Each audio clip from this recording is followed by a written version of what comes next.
Order number 4, petitions. Order number 5, papers. Majority Leader.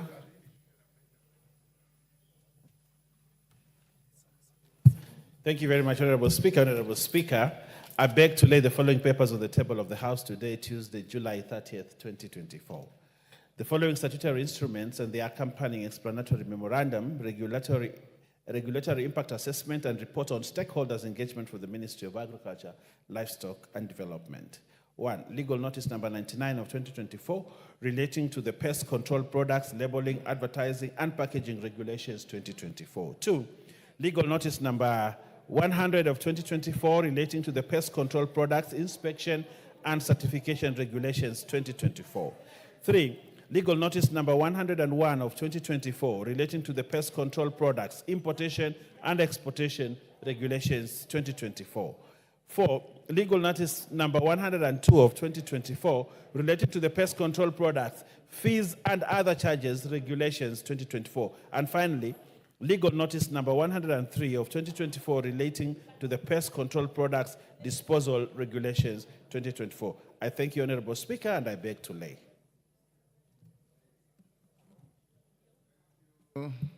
Owen, Chairperson, Public Investments Committee on Social Services, Administration and Agriculture. Thank you, Honorable Speaker. Order, Wangwe. Yes, Ruku.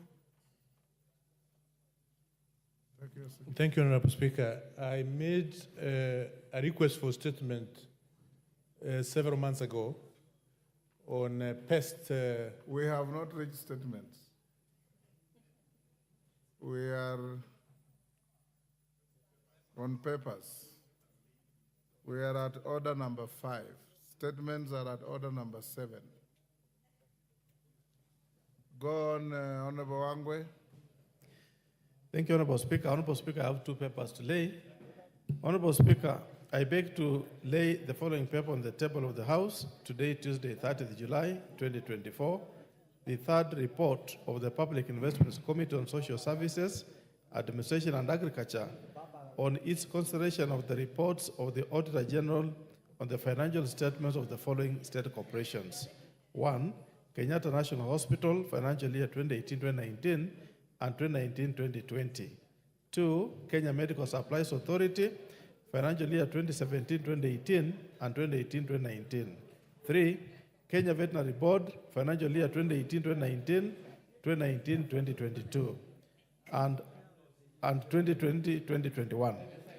Honorable number 4, National Authority for the Campaign Against Alcohol and Drug Abuse, financial years 2017-18, 2018-19, 2019-20, and 2020-2021.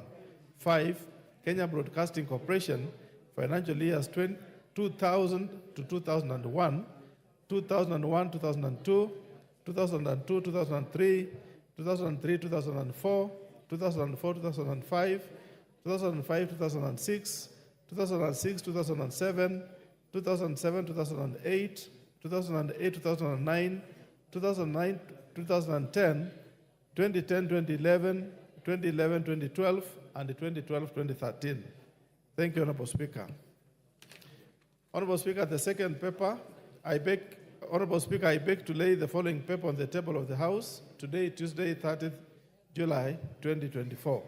The report of the Public Investments Committee on Social Services and Administration and Agriculture on its consideration of the performance audit report by the Auditor General on the provision of services to persons with disabilities by the National Council for Persons with Disabilities. Thank you, Honorable Speaker. Thank you, Honorable Wangwe. Chairperson, Committee on National Cohesion and Equal Opportunity, Yusuf.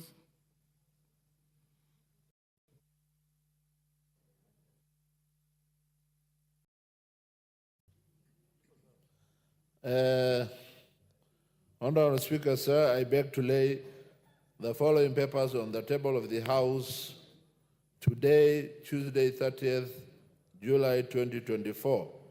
Reports of Select Committee on National Cohesion and Equal Opportunity, Number one, ID for African Annual General Meeting held from 21st May to 24th May 2024 in Cape Town, South Africa.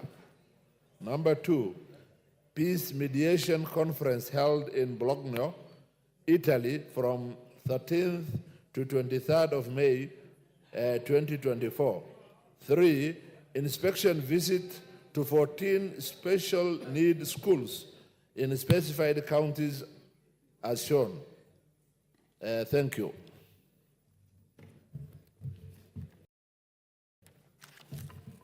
Thank you, Yusuf. Chairperson, Departmental Committee on Communication, Information, and Innovation.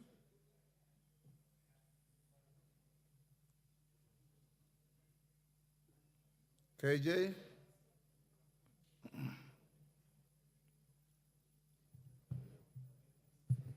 Honorable Speaker, I beg to lay the following paper on the table of the House today, 30th July 2024. And Mr. Speaker, this is the report of the Departmental Committee on Communication, Information and Innovation on its consideration of the Kenya Technopolis Bill. Honorable Chair, I do beg to table this. Next order. Order number 6, notices of motion. Wangwe, Chairperson, Public Investments Committee on Social Services, Administration and Agriculture. Thank you, Honorable Speaker. Honorable Speaker, I beg to give notice of the following motion, that this House adopts the third report of the Public Investments Committee on Social Services, Administration and Agriculture on its consideration of the report of the Auditor General on the financial statements for the following state corporations laid on the table of the House on Tuesday, 30th July 2024. 1. Kenyatta National Hospital, financial year 2018-2019 and 2019-2020. 2. Kenya Medical Supplies Authority, financial years 2017-2018 and 2018-2019. 3. Kenya Veterinary Board, financial year 2018-2019, 2019-2020, 2020-2021. 4. National Authority for the Campaigns Against Alcohol and Drug Abuse, financial years 2017-18, 2018-19, 2019-20, and 2020-2021. And 5. Kenya Broadcasting Corporation, financial years 2000-2001, 2001-2002, 2002-2003, 2003-2004, 2004-2005, 2005-2006, 2006-2007, 2007-2008, 2008-2009, 2009-2010, 2010-2011, 2011-2012, and 2012-2013. The second motion, Honorable Speaker. Honorable Speaker, I beg to give notice of the following motion, that this House adopts the report of the Public Investments Committee on Social Services, Administration and Agriculture on its consideration of the performance audit report by the Auditor General on the provision of services to persons with disabilities by the National Council for Persons with Disabilities laid on the table of the House on Tuesday, 30th July 2024. Thank you, Honorable Speaker. Chairperson, Select Committee on National Cohesion and Equal Opportunity. Haji. Honorable Speaker, sir, I beg to give notice of the following motion, that the House adopts the report of the Select Committee on National Cohesion and Equal Opportunity on inspection visit of 14 special schools in specified counties laid on the table of the House on Tuesday, 30th July 2024. Thank you. Next order. Order number 7, questions and statements. Fine. Yes, how are you?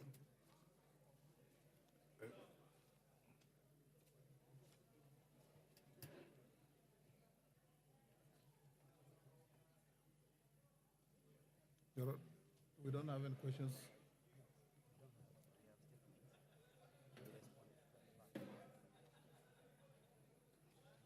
Yes, honorable members, we have a request for statements. Ms. Honorable Mark Mwenje, member for Embakasi West. Thank you, Honorable Speaker. This is a request for a statement regarding the shooting of a student in Karubangi South Ward.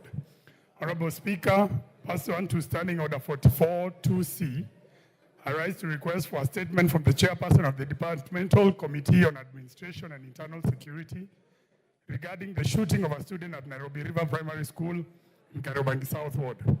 Honorable Speaker, on 23rd May 2024, during the demolition of structures built along riparian land in Karubangi South Ward, Mr. Elvis Mohia, a 14-year-old student at Nairobi River Primary, was hit by a bullet after a police officer shot at the surrounding crowd.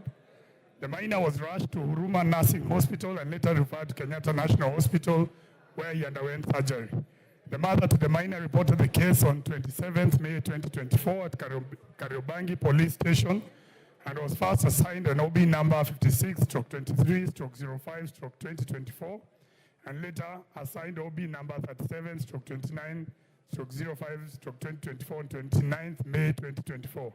The minor is yet to be discharged due to the pending hospital bills incurred as the mother is unable to offset the outstanding bill. Honorable Speaker, it is against this background that I seek a statement from the chairperson of the Departmental Committee on Administration and Internal Security on the following. Explain the circumstances against which the minor, who was not involved in the exercise, was shot by a police officer during the demolition of houses in Karubangi South on 23rd May 2024.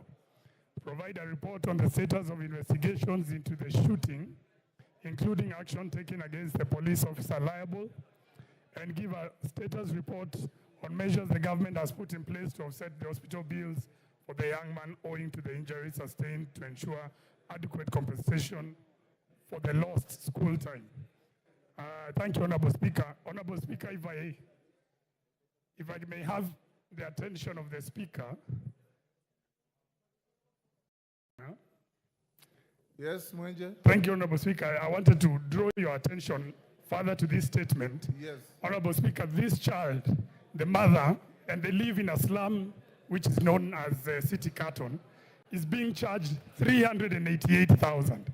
These are people who live in a house that is rented at 2,500. The child is still being detained, cannot attend school, and therefore it's a matter, Honorable Speaker, I would request that the Chair Internal Security responds to this matter within 48 hours at the very least. Thank you, Honorable Speaker. Yes, Tongoyo.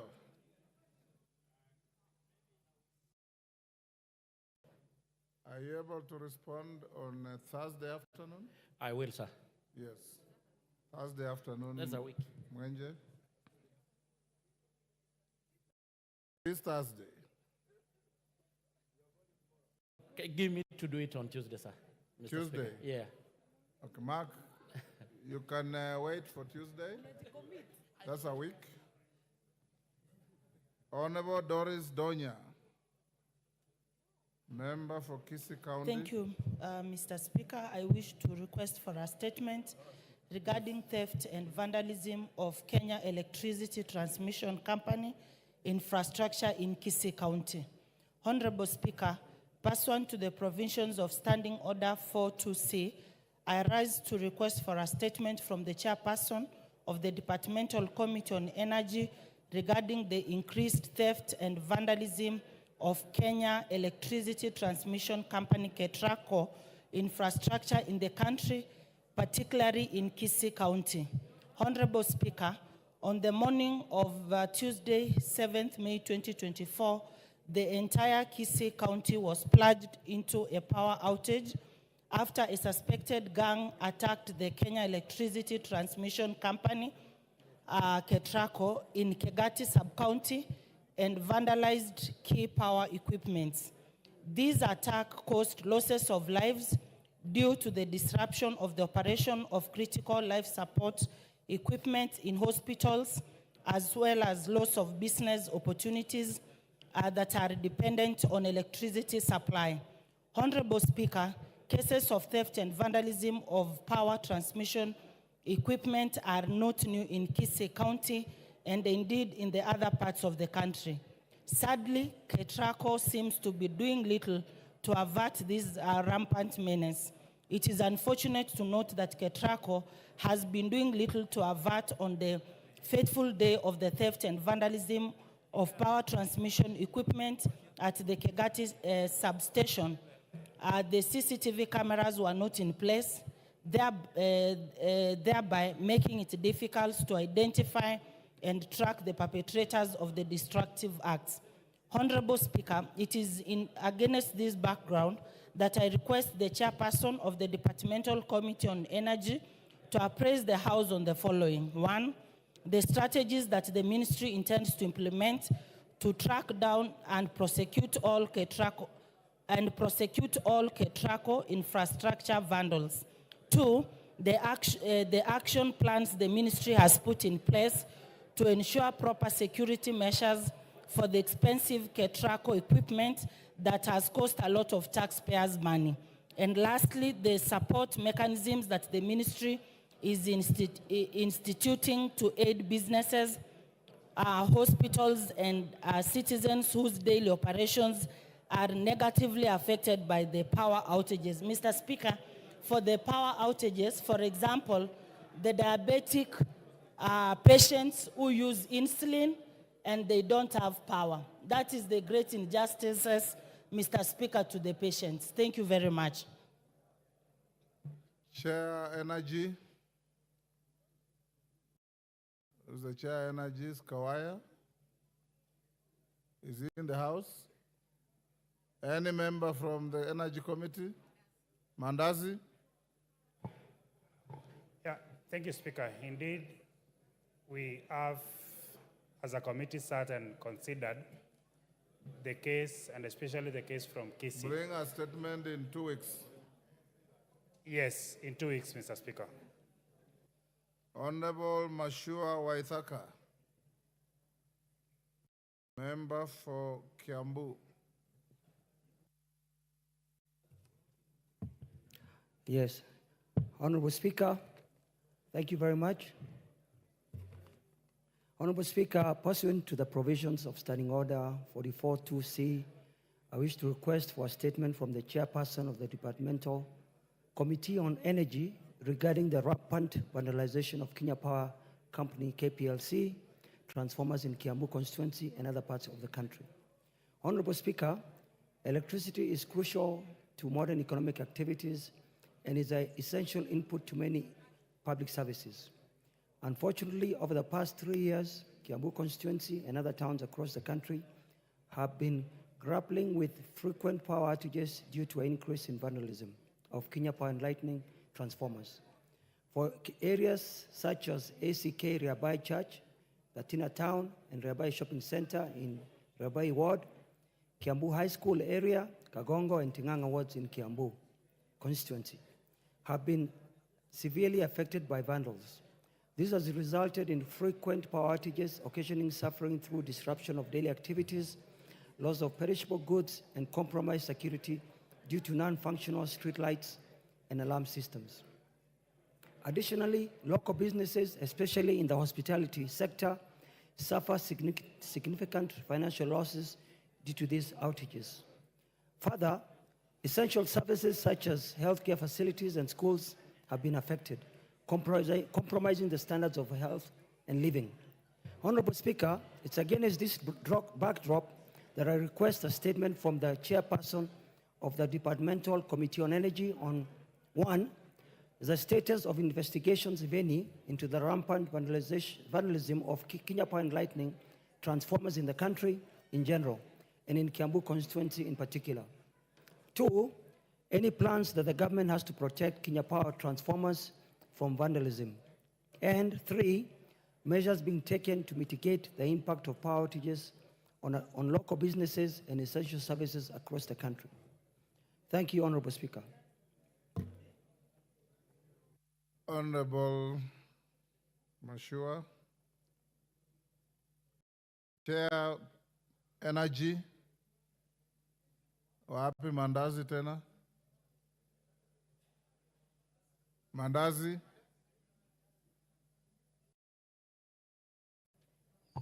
Yes, Speaker. I'm not the only member. 2 weeks, Mr. Speaker.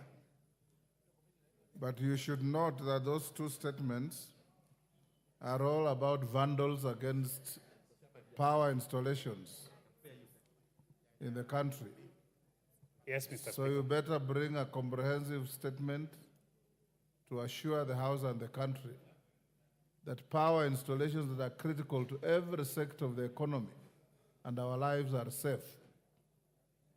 Did you listen to what Waithaka said? Yes, I've listened.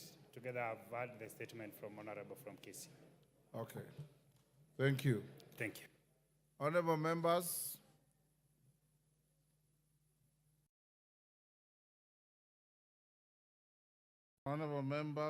on last Tuesday, I gave you a communication following complaints by several members, and I indicated that Honorable Koimburi of Juja had called the Speaker and indicated his absence that day. He was going to Mombasa. Honorable Koimburi has seen me this afternoon. He is available in the House now, and I'll now give him an opportunity to speak to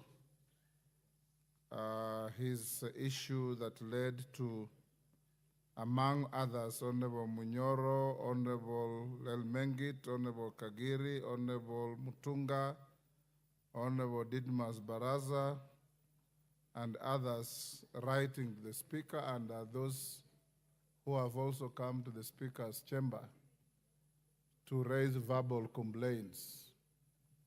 Honorable Koimburi, the floor is yours. Thank you, Honorable Speaker, for giving me this opportunity. I rise just to apologize to my colleagues and members of this House. As you read my letter last week on Tuesday, I did not indicate why I am apologizing, but I'm here to indicate that, or to say this. I was in church and I make a mistake by saying that the members of parliament that voted yes, they were bribed with the 2 million. Honorable Speaker, I'm here to say sorry to the members because I don't have any evidence that they received money. Honorable Speaker, those was just a hearsay that I heard when we was voting during the second reading of finance bill. I urge the members to forgive me, and then we move forward for the betterment of this country. Thank you, Honorable Speaker. Thank you, Honorable Koimburi. Deputy Speaker. Thank you, Honorable Speaker. I just wanted to help Honorable Kimburi to learn how to seek forgiveness. Before you seek forgiveness, you must confess the lie first. So you must confirm first that you lied, that you are dishonest, you lied in church, you lied to the people of Kenya, and put us to great shame. Then after that, after you have confessed, then you can ask for forgiveness. But before that, you cannot just ask for forgiveness. Yes, order. Honorable Wamumbi. Thank you, Mr. Speaker, for giving me this opportunity. Order, Rosa. Mr. Speaker, some of us lost properties because Honorable Koimburi lied that we received 2 million so that we could vote for the finance bill. Mr. Speaker, I'm asking one question. Is Honorable Koimburi ready to go back to the same church and apologize from the same church that he lied. Mr. Speaker, we must speak the truth and tell each other the truth. Is Honorable Koibori ready to go to the same church and admit on the same pulpit that he lied and he incriminated these members of parliament, Mr. Speaker? Thank you. Honorable Ruku. Thank you, Mr. Speaker. First, Honorable Koimbori is sincere, even with his apology. Is sincere, even the way the letter is worded. Mr. Speaker, we have lost faith with people of the Republic of Kenya because of the lie of Honorable Koimbori. And I think we should not even call him honorable, because he has proved he is not honorable. If he can be able to lie in front of the church that members who voted yes received 2 million on his feet in front of clergy, then I think, Honorable Speaker, we need to prescribe a very harsh punishment of Honorable Koimbori. And before we do that, we need to do exactly what Honorable Deputy Speaker has said, to prescribe his apology in clear terms so that we can decide whether we are going to forgive him or not. Mr. Speaker, otherwise, as a member who voted yes, I am not ready to forgive Honorable Koimbori for lying. Thank you, Honorable Speaker. Wangari. Thank you. Order. Thank you. Order, honorable members. Thank you, Mr. Speaker. Mr. Speaker, first of all, the apology is tendered to the people who voted yes in this House. And what we have suffered, Mr. Speaker, cannot even be quantified in a single letter, Mr. Speaker. Many members have been harassed for no reason. And Mr. Speaker, one thing that Honorable Koimbori, and I'm very sad because I knew the father. The father is from my constituency. He was a very honest man. I don't know who became of this Honorable Koimbori, Mr. Speaker, because he lied through the teeth in the pulpit, and with no shame. Mr. Speaker, what we need, even as we go to forgive Honorable Koimbori, we must set a precedent in this House, Mr. Speaker, that you cannot just say things outside there, incriminating members of parliament, incriminating the whole House, Mr. Speaker, and get away with it, Mr. Speaker. We must have him pay damages, but more importantly, we must have him taken action against by the Speaker, Powers and Privileges Committee, Mr. Speaker. There must be clear so that next time, any member who would like to drag the names of members under the bus to look good, Mr. Speaker, then they will think twice. And Mr. Speaker, one thing Honorable Koimbori must realize, he may have been doing this to look good. By the way, the whole House, one is rotten, all of us will be rotten, including him, Mr. Speaker. So I hope that this will be a lesson, and the precedent that will be set from your desk, Mr. Speaker, will discourage others from going the route that Honorable Koimbori has gone. It is a shame, and he should be ashamed of himself. Thank you, Mr. Speaker. Owen Bayer. Honorable Speaker, you know, Honorable Speaker, I come from a priestly lineage. And the Bible is very clear that forgiveness is divine. Now, if the forgiveness is divine, upon seeking for it, we are obliged that we forgive. And Honorable Speaker, in Crime and Punishment by Dostoevsky, he says that sometimes punishment may not be the execution of the crime, but more importantly, it is that the person, I'm sure, Honorable Koimburi, within the time that he has lived with his guilty, he has atoned his sins. And because he has atoned his sin, and that forgiveness is divine, I personally forgive him and request this House to forgive him. I thank you, Honorable Speaker. Wamboka.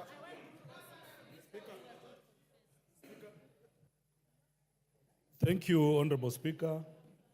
Indeed, it is regrettable what has been going around, but I also want to congratulate the Honorable Member for being a gentleman and apologizing. We have more important business to work on.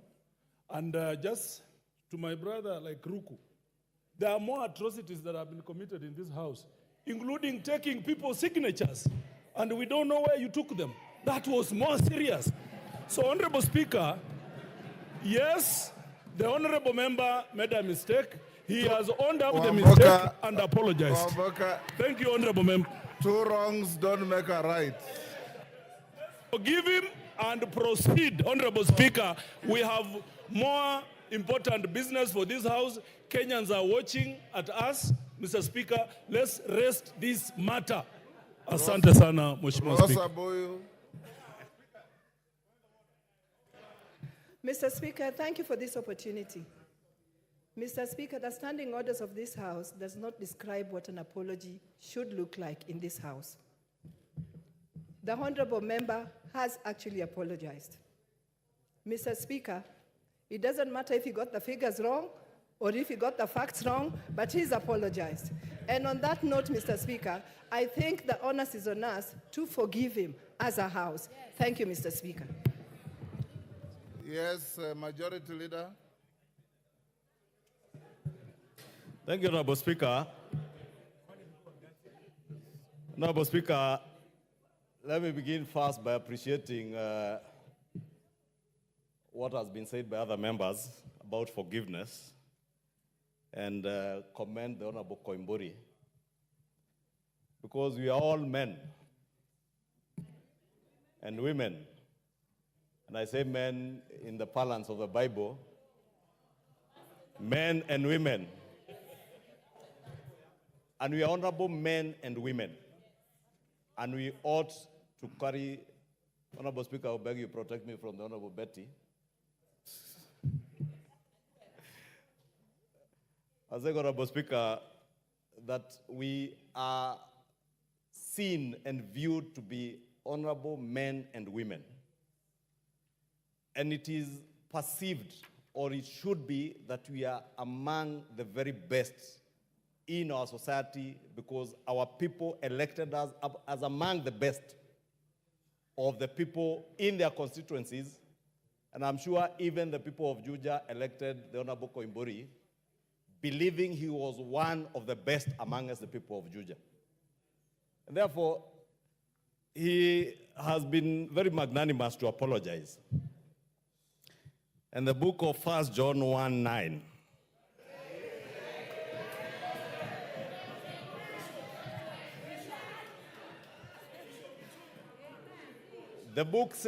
The good book tells us that if we confess our sins,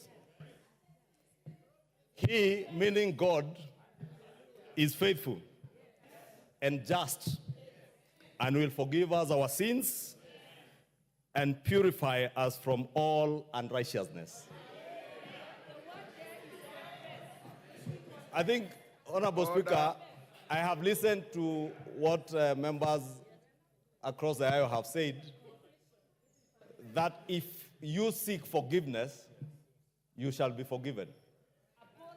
And I must commend the Honorable Koimburi for seeking forgiveness for his unrighteous ways of things he said about members that were not there. But the book also tells us, if you confess. And when I listened to Honorable Koimburi, I heard him say that he said things that he now knows are untrue, and he knew they were untrue even at the time he said. Therefore, Honorable Speaker, the fact that the Bible tells us if we confess, we shall be forgiven by the Almighty God. And we are all followers of Christ and followers of the Almighty God, Allah, even for those of us who are from the Muslim Islamic faith. Honorable Speaker, if you can forgive me from these ones who are saying we are not God. Of course, I know we are not God. But we all believe in God. And I want to believe in this House, Honorable Speaker, we are men and women of great faith. Men and women who are Christians and others who are very good Muslims, who believe in the Almighty God. And therefore, being followers of Christ like myself, I have absolutely no problem as a person in forgiving the Honorable Koimburi for his inequities. However, to protect the institution of Parliament, Honorable Speaker, to protect the dignity of this House, to protect the dignity of innocent members of Parliament who are seen as sellouts for either 2 million shillings or 2,000 shillings or whatever the amount was, Honorable Speaker, then I would beg that we handle this matter with a little bit more care, so that tomorrow I do not stand up and accuse a member of Parliament who votes this way or the other of having received bribes, knowing what I am saying is untrue. More worrying, Honorable Speaker, and I would urge you, Honorable Speaker, to ask the Honorable Koimburi to stand in his place. Because if you seek forgiveness, please do so with clean hands.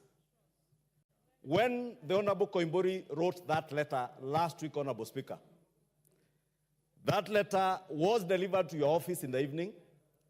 A copy was delivered to my office, and a copy, I think, to the leader of minority, because they were copied. And I would have wanted to hear the Honorable Koimburi confirm if indeed what he says, he was the author of this letter. This letter was delivered by a staff member in his office, whom he knows, and I don't want to name him because he's not here, but the Honorable Koimburi knows his staff member who delivered that letter. The letter was stamped in my office. Unfortunately, the person who stamped it received, put one stamp upside down on the copy that he came with, that he was to return with. And he asked that it be stamped properly, facing up, and it was stamped. That is the letter that circulated on social media last week.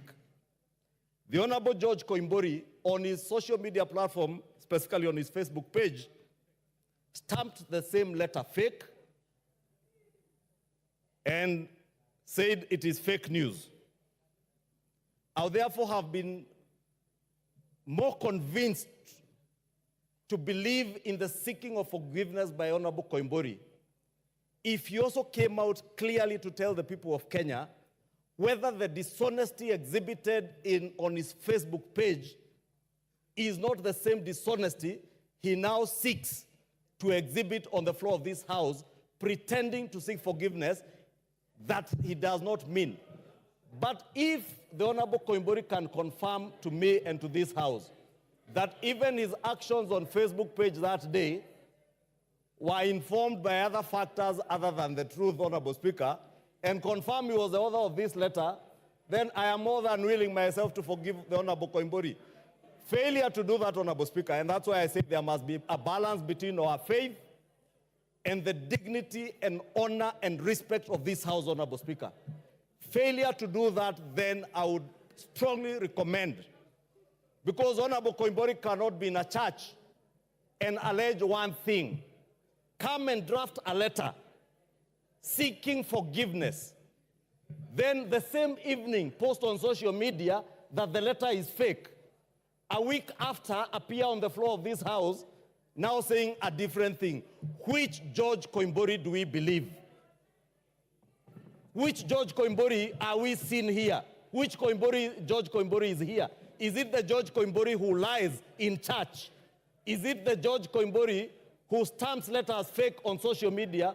Or is it the meek-looking George Koimburi who is seated here now seeking forgiveness?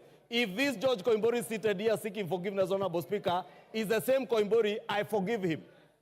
If the George Koimburi of lying in church and later denying and reasserting the lie, then I will not forgive that George Koimburi.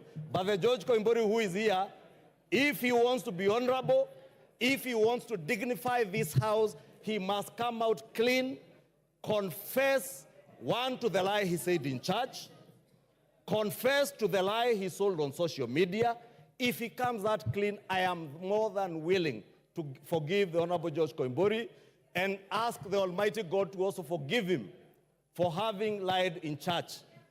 And the Honorable George Koimburi is my very good friend, Honorable Speaker. In fact, the Honorable George Koimburi, in his first election as a member of Parliament, he will tell you he had serious problems when he was seeking election first as a member of parliament.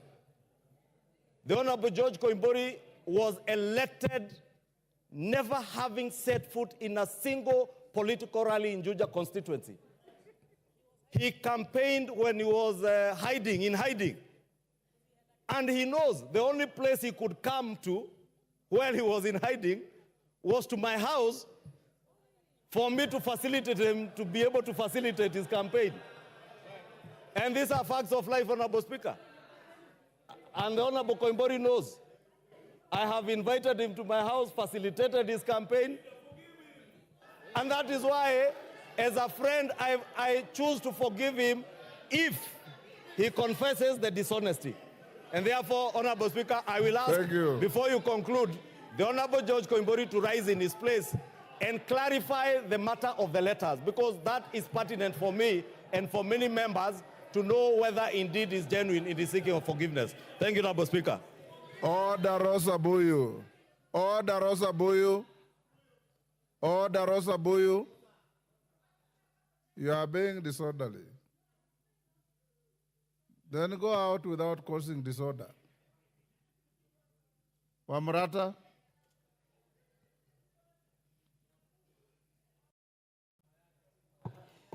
Thank you, Mr. Speaker.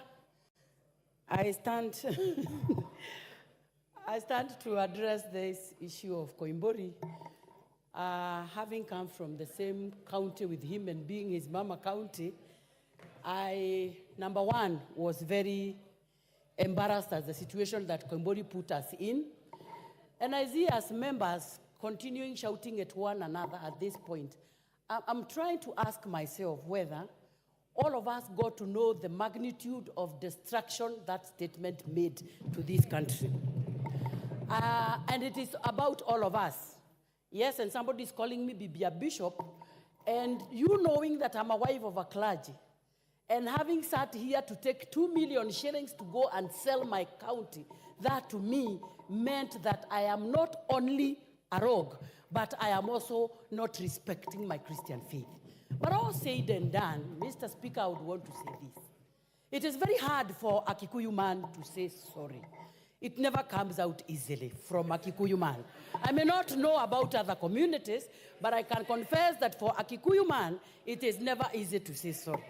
So I'm imagining Koimburi must have tried to work out to come and say sorry. But again, he is playing us a game. Because Koimburi has apologized and apologized very clearly, and we feel good.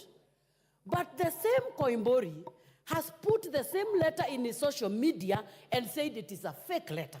So again, he puts us in another mess, because we will appear like we forced him to come and say it was a lie. So maybe, Mr. Speaker, you'd give us a direction on what this means to us, because I think part of what fueled what happened here on the 25th was that statement. We are trying to downplay the statement, but that would have meant the end of all of us, including our children. And as I am seeing some people there shouting, they need to understand the magnitude and the weight of that statement and what it meant to this country and where it would have taken us. So, Mr. Speaker, I would only want to make one request, that maybe Koimburi, people may not buy our story because they already believe we were given the 2 million. But then he needs to put a proper apology to the people of Kenya. They may not buy the story, but at least he would have spoken about it. But for me, as his mama county, I had said I will never forgive him in heaven and on earth. But today, on this floor of the House, I am choosing to forgive him, but on condition that he again puts again on his social media that whatever he said was a lie. And yes, and go to the same church which is also in Kiambu County, where I represent, and stand there, na yeye ni member wa hiyo church, and be prayed for. Na hiyo kanisa yao believes in mafuta, aende amwagiliwe mpaka mafuta ya confession, so that we forgive him. Yes, Osoro. Thank you very much, Honorable Speaker. Honorable Speaker, immediately we had an issue here on 25th.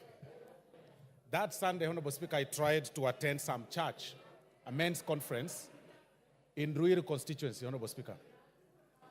And immediately I enter that church that I do not worship in, people started singing as I walked, towards my sitting position, 2 million, 2 million, 2 million. I am not an MP elected to represent the people of Ruiru constituency.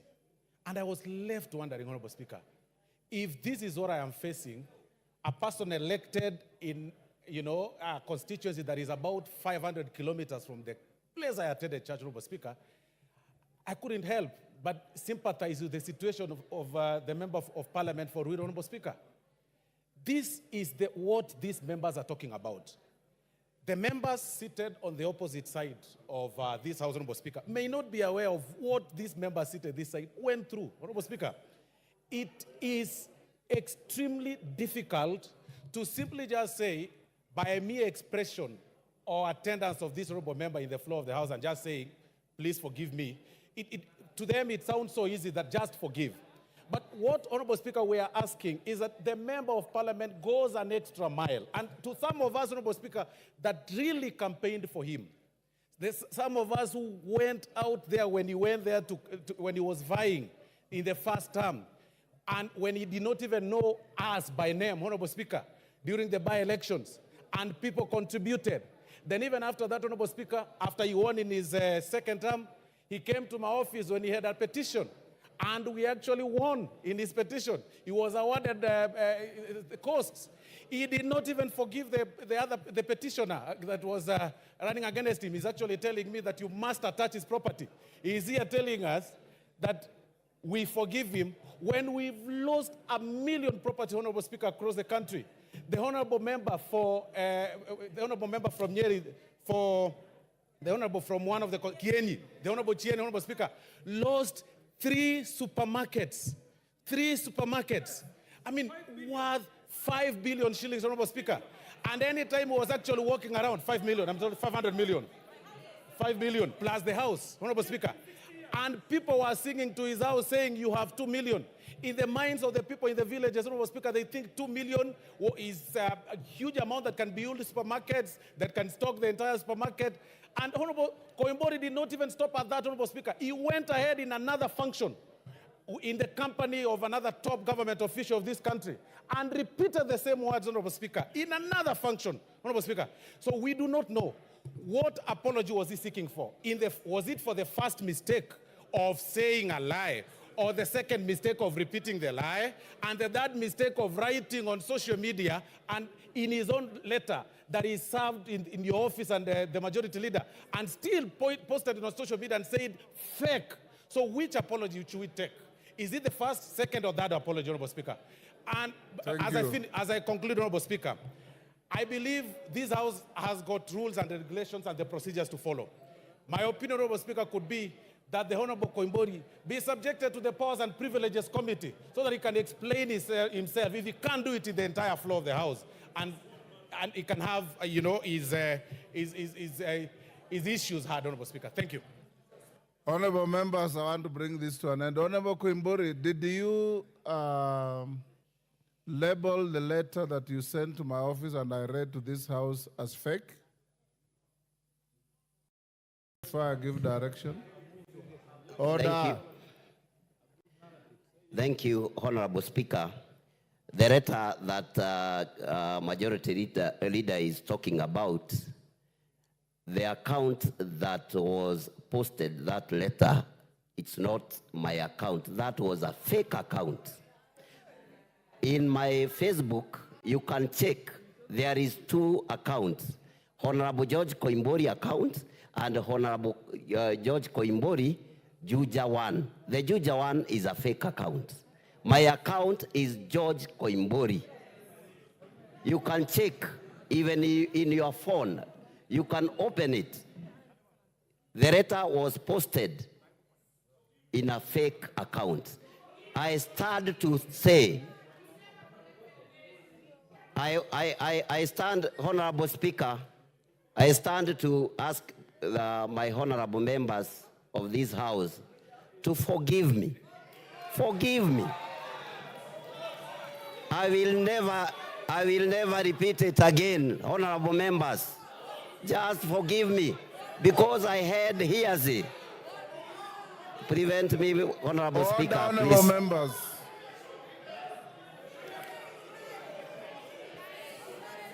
Order. Thank you, Kimuri. Take your seat. Order. Order. Honorable Kimuri, finish. Thank you, Honorable Speaker.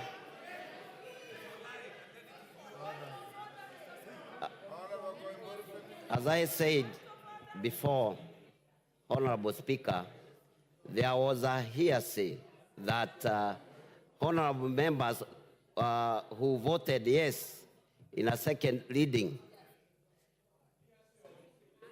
were bribed with the 2 million. Honorable Speaker, I'm here to apologize to our honorable members. Thank you. Order, honorable members. Order. Wamaua, take your cool. Honorable members, I know. Order, honorable members. Honorable members, order. Ngeno Ngong, take your seat. Take your seats. Order, honorable member, take your seat. Honorable members, the Honorable George Koimburi has come to this house and talked to you as colleagues. He came to the Speaker's chamber, and I called the clerk to join me, and he said many of the things he has said here. He said he went to church. He was overwhelmed by the presence of a hostile crowd, and he said what he said. Order, honorable members, order, members. The Holy Book, the Bible says, the beginning of healing lies in the acknowledgement of wrongdoing, which he has acknowledged. It also says, the greatest word in human relationship is the small word, sorry, which he has said. Father, Honorable Betty, if you read your scriptures in Romans 12, verse 21, it says, don't let evil get the best of you, but conquer evil by doing good. I'm a man of great faith, and I believe that wherever you are wronged, and whoever wrongs you realizes that they are wrong and says sorry, it's up to you to forgive. And I want to urge you, Honorable Koimburi, and any of you who will veer off the beaten track and get overrode either by the presence of a crowd, hostile or otherwise, you are all collective agents of the image of this house, of the image of all of you. When one of you is besmirched, all of us are besmirched. When one of us is maligned, all of us are maligned. And when one of us says something that is blatantly incorrect and false, it hurts the whole house. That the Honorable Koimburi has had the courage and the humility to say that he went to church, stood before the church, said something that he knew was not true, and he has come to you to say, my brothers and sisters, let it be in your hearts to forgive me. I urge you to forgive him. And like I've always said, in an event like this, let the chips lie where they fell, and we look to the future. Honorable Koimburi, you are collectively forgiven. And in future, weigh your words carefully. Know what to say, where to say, and to whom to say. Next order.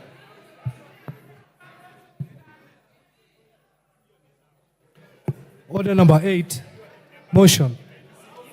Reduction of publication period of a specified bill. Majority Leader. Oh, Chair of Budget, sorry. Chair of Budget. Thank you very much, Honorable Speaker. Honorable Speaker, I wish to move that pursuant to the provisions of Standing Order 121C, that this House resolves to reduce the publication period of the Supplementary Appropriations Number 2 Bill, National Assembly Bill Number 39 of 2024 from 7 days to 5 days. Honorable Speaker, we are basically doing this because, as members understand, the government is almost in a near standoff, Honorable Speaker, or shutdown, and therefore, Honorable Speaker, we need to hasten the process of supplementary appropriations, Honorable Speaker, so that we can proceed into giving the National Treasury whatever they need, Honorable Speaker, so that the government can continue spending money in the various MDAs, including here in Parliament, the other arms of the executive, the county governments, Honorable Speaker, and also including CDF. And Honorable Speaker, what you are doing is just to hasten the process so that we can be able to draw monies from the consolidated fund for the furtherance of provision of service to the Kenyan people and also for development expenditure.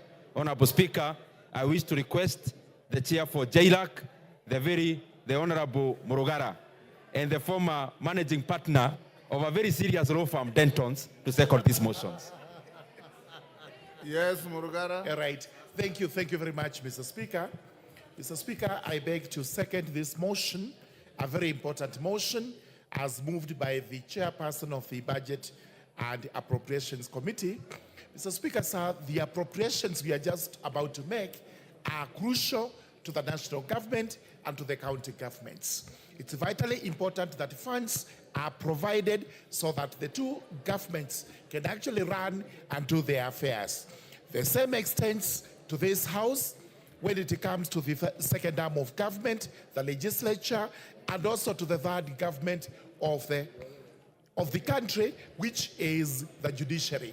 All these arms of government are waiting for funds, and therefore it is incumbent on this House to ensure that the appropriations are made and the country is able to move. I do beg to second. Order, honorable members on their feet, take your seats. Order. Member for Pokot, take your seat. Honorable members, I now propose the question at order number 8, which is that pursuant to the provisions of Standing Order 121C, this House resolves to reduce the publication period of the Supplementary Appropriation Number 2 Bill, National Assembly Bill Number 39 of 2024, from 7 days to 5 days. I put the question. I now put the question at order number 8, which is that pursuant to the provisions of Standing Order 121C, this House resolves to reduce the publication period of the Supplementary Appropriation Number 2 Bill, National Assembly Bill Number 39 of 2024, from 7 days to 5 days. As members of that opinion say aye. Aye. Those of the contrary opinion say nay. The ayes have it. Next order. Order number 9, the Supplementary Appropriation Number 2 Bill, National Assembly Bill Number 39 of 2024. First reading. A bill for an act of parliament to authorize the issue of certain sums of money out of the consolidated fund and their application towards the service of the year ending on the 30th June 2025, and to appropriate those sums for certain public services and purposes. Order.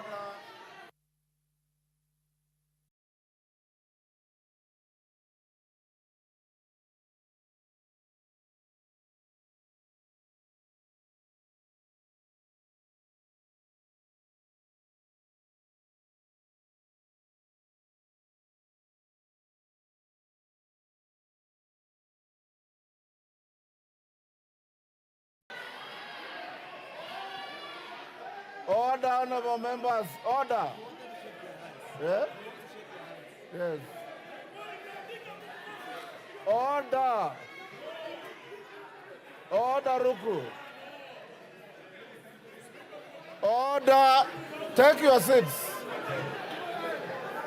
Order. Order. Order, honorable members. Order. Take your seats. Order. Order. Robert, take your seats. Eh? Take your seats. Order, honorable members. Order. Omulher. Omulher. Take your seat. Order, take your seats. Order.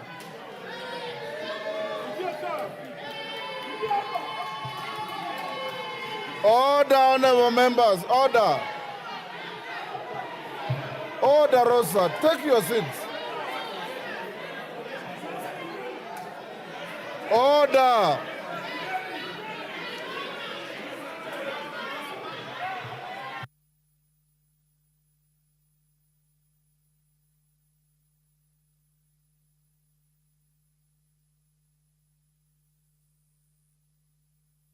Order, honorable members. Order. Order.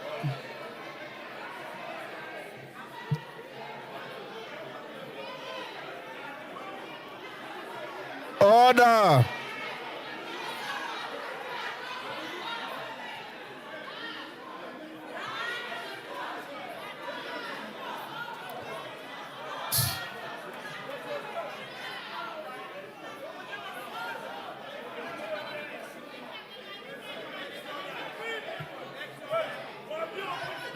Order. Order, members. Member for Malindi, take your seats. Order, members, take your seats. Honorable Ruku. Order, members.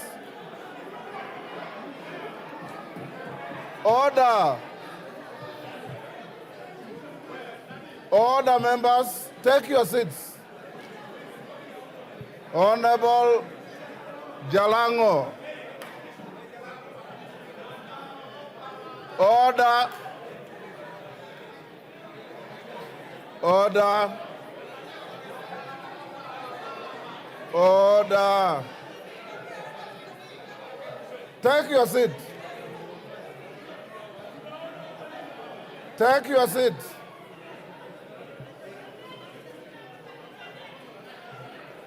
Honorable members, take your seats.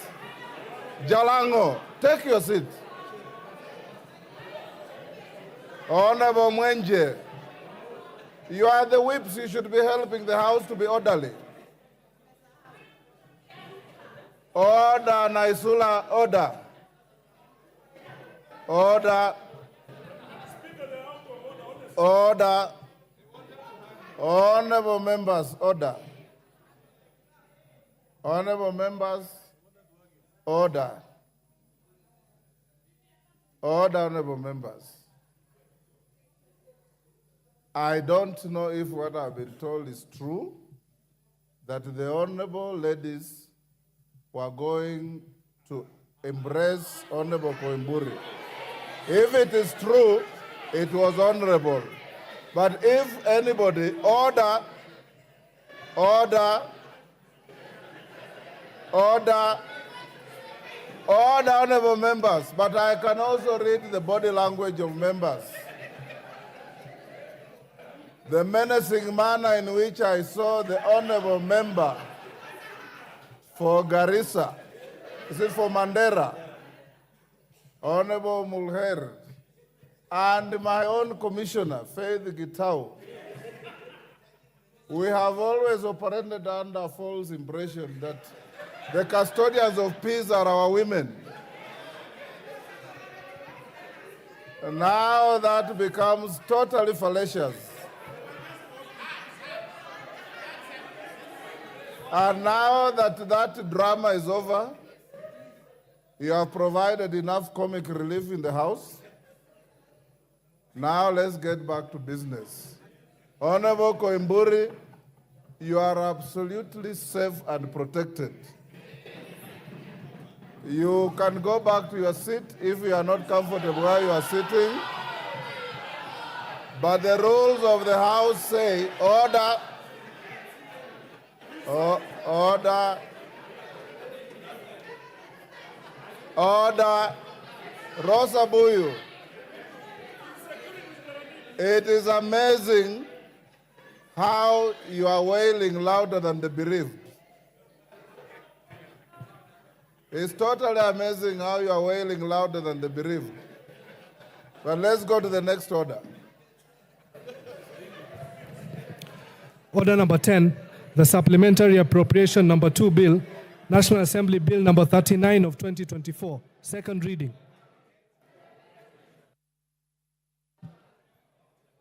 Ndindi Nyoro. Thank you very much. Thank you very much, Honorable Speaker. Honorable Speaker, I beg to move that the Supplementary Appropriation number 2 Bill, National Assembly Bill number 39 of 2024, be now read a second time. Honorable Speaker, though the consultations are quite high. Order, honorable members. Members, you are now discussing very serious business. Appropriations bill, supplementary appropriations bill, determining how you want the resources of this country to be spent. I expect you to listen carefully and contribute diligently to this bill. Go on, Dindi. Honorable Speaker, I want to thank this House because we have been through this process in the consideration of the report as was made by the Budget and Appropriations Committee, and of course with the heavy consultations with all the members of this House through their departmental committees. And Honorable Speaker, after what we did last week, then the process now has shifted into concretizing what we have been doing last week in the form of the appropriations bill, Honorable Speaker. Honorable Speaker, and I hope we are together with members. Honorable Speaker, as you said, this is a very important matter that we are discussing, and I request that we have our consultations in low tones. Honorable Speaker, the process that we are having today, as I said earlier, is the culmination of the budget-making process, and as far as approval of the appropriations is concerned. And Honorable Speaker, members will also be having a chance, because in the second reading, to actually make their comments and opinions and take part in this debate. But Honorable Speaker, from the onset, I want to thank all the members of this House, because all of us have taken part in the preparation of these supplementary estimates, Honorable Speaker, through our departmental committees, and also singularly as members of Parliament, because we really take note of all the opinions from our colleagues in this House, Honorable Speaker. Honorable Speaker, also I want to thank you and thank the clerk of the National Assembly for availing to us a very good working environment, Honorable Speaker, and especially the precincts of Parliament, where we discussed the entire process, Honorable Speaker. Honorable Speaker, as I had said when we were doing or debating the report, I also want to thank the members of the Budget and Appropriations Committee, and also our back office, Honorable Speaker, which is the Parliamentary Budget Office, Honorable Speaker, and especially we have been working very closely with officers like Abel, Julie, and done, Honorable Speaker, in the preparation of this appropriations bill. Honorable Speaker, why are we having this debate today? The reason why we are having this debate today, Honorable Speaker, number one, it is unprecedented. We have never had a supplementary budget being prepared before the main one is actually implemented. Honorable Speaker, therefore, this is the first time in the budget-making process in Kenya where we are having the supplementary estimates, Honorable Speaker, be considered barely a month after the passage of the main budget. And Honorable Speaker, this is premised on the fact that, Honorable Speaker, we were preparing a budget. The budget had two sides. There was the revenue side, but also the expenditure side. I am lucky to be handling the expenditure side. The revenue side, as we know, is handled by the Finance Committee, led by my brother, Honorable Kimani Kuria. Honorable Speaker, we passed our side as the Budget Committee, which is the expenditure, in anticipation that we were to have the entire revenue-raising measures, Honorable Speaker, realized. Unfortunately, Honorable Speaker, or fortunately so, the Kenyan people requested that we look at other means, Honorable Speaker, insofar as the management of public finances is concerned. And out of that, Honorable Speaker, then, we had a hole in the budget. All the revenue-raising measures, as we are anticipated by the Finance Bureau, Honorable Speaker, therefore was left as a void. And Honorable Speaker, we have done two things to fill up that void. There are only two areas that we could explore, Honorable Speaker. One, it is in terms of expanding our deficit by borrowing slightly more. And in that regard, Honorable Speaker, in this appropriations bill, we are requesting that we borrow an extra 170 billion Kenya shillings over and above what we had budgeted in the main budget, Honorable Speaker. Consequently, our deficit, therefore, for this financial year is in excess of 750 billion. But, Honorable Speaker, to allay those fears, whereas our deficit has moved from 3.83% of deficit to GDP ratio, the current one we are considering, Honorable Speaker, of 4.3% deficit to GDP ratio, is still within our range as a country, Honorable Speaker, only that then, there before, we wanted to move out of the hole much faster because of our borrowing, and enlarging the deficit is not a very prudent manner of managing our economy. The other area, Honorable Speaker, we had to explore is the expenditure side. And consequently, therefore, over and above borrowing an extra 170 billion Kenya shillings, we have also cut expenditure to a tune of over 145 billion Kenya shillings, Honorable Speaker, of what we had anticipated, Honorable Speaker, to spend. But, Honorable Speaker, it is important as this House to know that some of the things we have been doing in this House have actually been bearing fruits. So that even as we consider the proposal before us, we must know that it is not haphazard. It is usually very considered, and the more the reason we have been seeing the output in our economy. And I say so because, Honorable Speaker, last year we were in the same process. What were the results? Our economy in 2023 grew by 5.6%. Honorable Speaker, our inflation has now been tamed completely to the recent figures of 4.6%. Honorable Speaker, also, our currency seems to respond to the policies that we have been making in this House, and especially insofar as budget is concerned.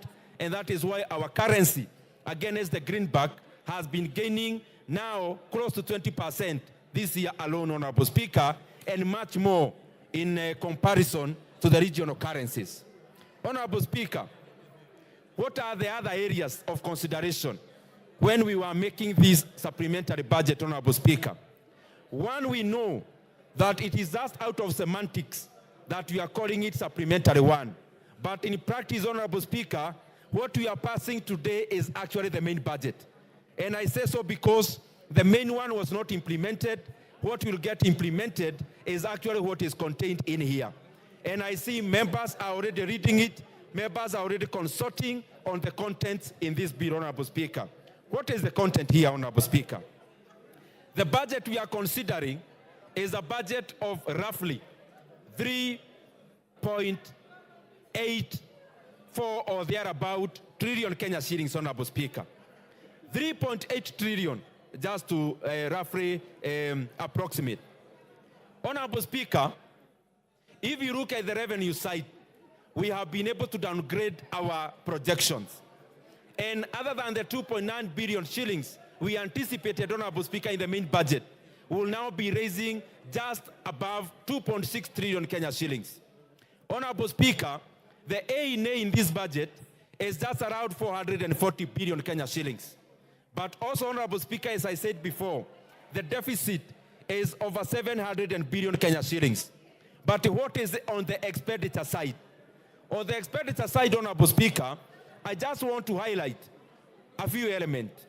One, on the national government side, we have been able to take a hit, Honorable Speaker, of around 121 billion Kenya shillings. This is the downgrade, Honorable Speaker, in expenditure in regards to the executive, parliament, and judiciary. And Honorable Speaker, to lead that way, here in Parliament, Honorable Speaker, we voluntarily, Honorable Speaker, accepted a cut of Kenya shillings 3.7 billion, Honorable Speaker. And members of this House have told Kenyans very clearly that they are willing to travel less. They are willing to travel less domestically and also in terms of foreign. And Honorable Speaker, therefore, we have been able to rationalize those budgets in the National Assembly and in Parliament at large. Honorable Speaker, we have also been able to cut some ritual resources from the judiciary so that they also carry an equivalent burden. And I hope members are listening, Honorable Speaker, because when it comes to travel, let me repeat, the budget for travel, both foreign and domestic, has been cut across the board. And therefore, Honorable Speaker, I want to thank the members of this House because they have said it very categorically that they don't want to travel as much as we have been traveling because they are very cognizant of the problems that we are dealing with as an economy. And that is why, Honorable Speaker, we cut Kenya shillings 3.7 billion from Parliament. Judiciary has lost, executive has lost. But also, Honorable Speaker, the cuts have been horizontal and vertical. We have cut in all levels of government. Whereas the national government is losing 121 billion. Even our counties, Honorable Speaker, are losing 20 billion, Honorable Speaker, in equitable share. And therefore, Honorable Speaker, these are tough times, and I want to congratulate all leaders for allowing that we have a lesser budget in terms of size and everyone to take a haircut. Honorable Speaker, what are the other areas that have suffered? As we are aware, Honorable Speaker, when I was moving the main budget, there was an increment in CDF of 10 billion Kenya shillings. Honorable Speaker, I want to thank this House because members have accepted that, yes, we can postpone that dream, and therefore we live with the budget that we had the last financial year. Honorable Speaker, there was 14.5 billion Kenya shillings for rural electrification. I also want to thank the members of this House because they have already agreed that we postpone the electrification project, Honorable Speaker, where every constituency was to get 50 million Kenya shillings every constituency. Honorable Speaker, beyond that, road sector, of course, has been decimated. Road sector has lost some quite colossal amounts of money, Honorable Speaker, and many other sectors. But I also want to assure this House, ostentatious spending, Honorable Speaker, spending that is not core to service delivery, we have also cut across the board, Honorable Speaker. Honorable Speaker, let me not dwell too much on the cuts. Let me first go to the policy issues. There is something peculiar that we noted when we have been considering this supplementary budget. Honorable Speaker, one is that as we consider the supplementary estimates, barely a month after the passage of the main budget, we have seen a high appetite of MDAs requesting that we enhance their A&A. And therefore, Honorable Speaker, the conclusion that we have come to as the Budget Committee is that MDAs have been underestimating grossly their appropriations in aid. And Honorable Speaker, we have, in our report, recommended several things.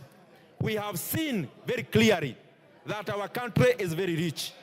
And in that regard, two things have come up. One, Kenya as a government is overrepresented when it comes to organizations owned by government. Honorable Speaker, Kenya has got over 334 parastatos and sagas. Honorable Speaker, we have started the route of rationalizing this area, Honorable Speaker, and in this supplementary budget, Honorable Speaker, we have denied 47 of them money for operations and maintenance, Honorable Speaker, because they are either duplicating service, Honorable Speaker, or they have been overtaken by events. Honorable Speaker, as a country, this is a route you have to travel. We cannot continue having many bodies of government overlapping their services to the Kenyan people, Honorable Speaker, while we are still spending a lot of money in their recurrent expenditure. Honorable Speaker, 47 sagas, 47 government organizations have been owed up through this process. Honorable Speaker, by first denying them the budget as we, Honorable Speaker, decide what to do as a country with them. The second thing, Honorable Speaker, zooming in, and I want to request this discussion that we follow together as members. In a constituency like Suna West, in a constituency like North Hor, in a constituency like Baringo, Honorable Speaker, Baringo North, we have, for example, an engineer who represents the Kera roots on the ground. In the same constituency or region, we have a Kenha office and engineers already on the ground. In the same jurisdiction, we have Kura officers, Honorable Speaker, in the same ground. We have to ask ourselves very honest questions, Honorable Speaker. Do we need a Kera engineer, on top of that, a Kenha engineer, on top of that, a Kura engineer in Ronyejes, for example, Honorable Speaker? Can these roles be done by a singular office in the regions? Honorable Speaker, that will move us towards rationalizing the recurrent expenditure so that we can free up resources to go into development. In the water sector, Honorable Speaker, we have over 20 bodies in the water sector alone. Waterworks, over 10. There are other national bodies, Honorable Speaker. We have to look inwards, Honorable Speaker, and be very categorical. Do we need, as a country, to have 20 bodies dealing with water, for example, whereas each of them is having like $500 million Kenya shillings in recurrent, Honorable Speaker, doing the same job? Honorable Speaker, this is a question that in the midterm, we have to ask and critically evaluate whether we need these bodies or we need to condense them and therefore free up resources to go into the service of the Kenyan people. Honorable Speaker, I also now want to highlight some of the areas we never touched in terms of cutting their budgets or rationalizing. Honorable Speaker, I want to laud the corrective wisdom of this House. And Honorable Speaker, I request as the members get this very clearly. Whereas we have been cutting the budget to fit into the shoe properly, Honorable Speaker, there are some areas we as a House have said no to their cuts because we think they are critical to the Kenyan people who we represent.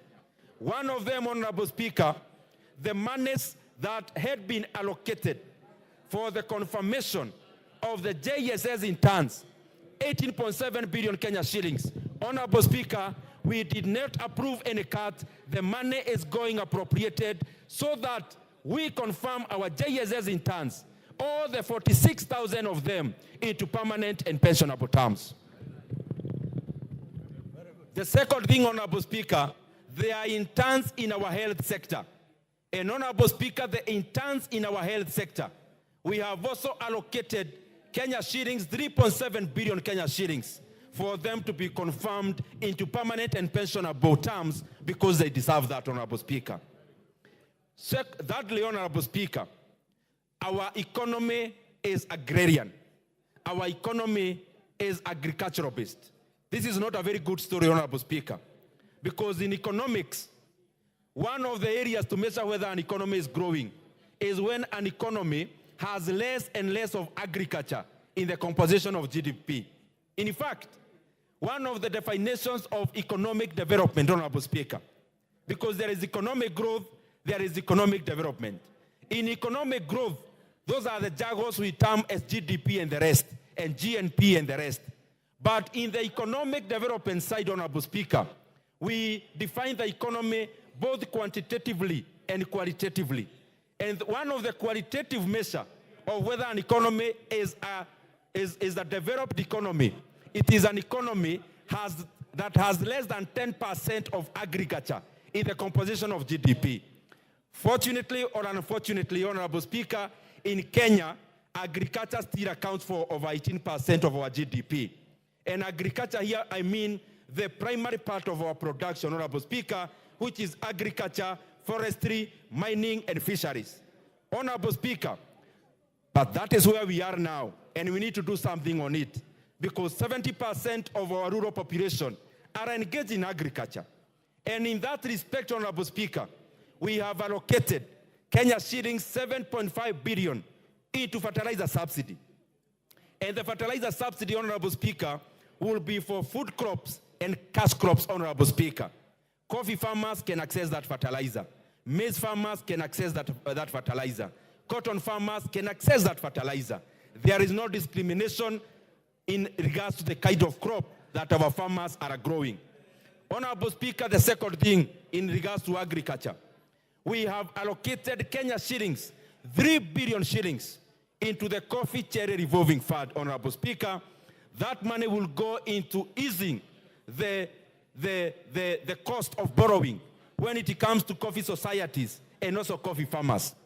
The other thing in regards to coffee, Honorable Speaker, coffee farmers, the recently tabulated debts are around 8.6 billion Kenya shillings that coffee societies owe to the banks. Honorable Speaker, so that we can continue to help our farmers in these debt menace, we have allocated the first phase, Kenya shillings 2 billion, Honorable Speaker, into the payment of coffee debts so that our farmers, Honorable Speaker, can get reprieve when it comes to the debts, Honorable Speaker.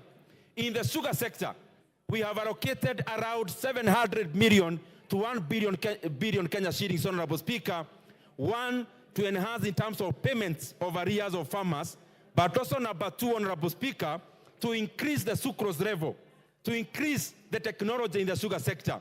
And I want to laud Honorable Mutunga, Honorable Speaker, who is the chair for agriculture, because he has actually looked inwards into AFA to get resources to support our sugar farmers because they also deserve more.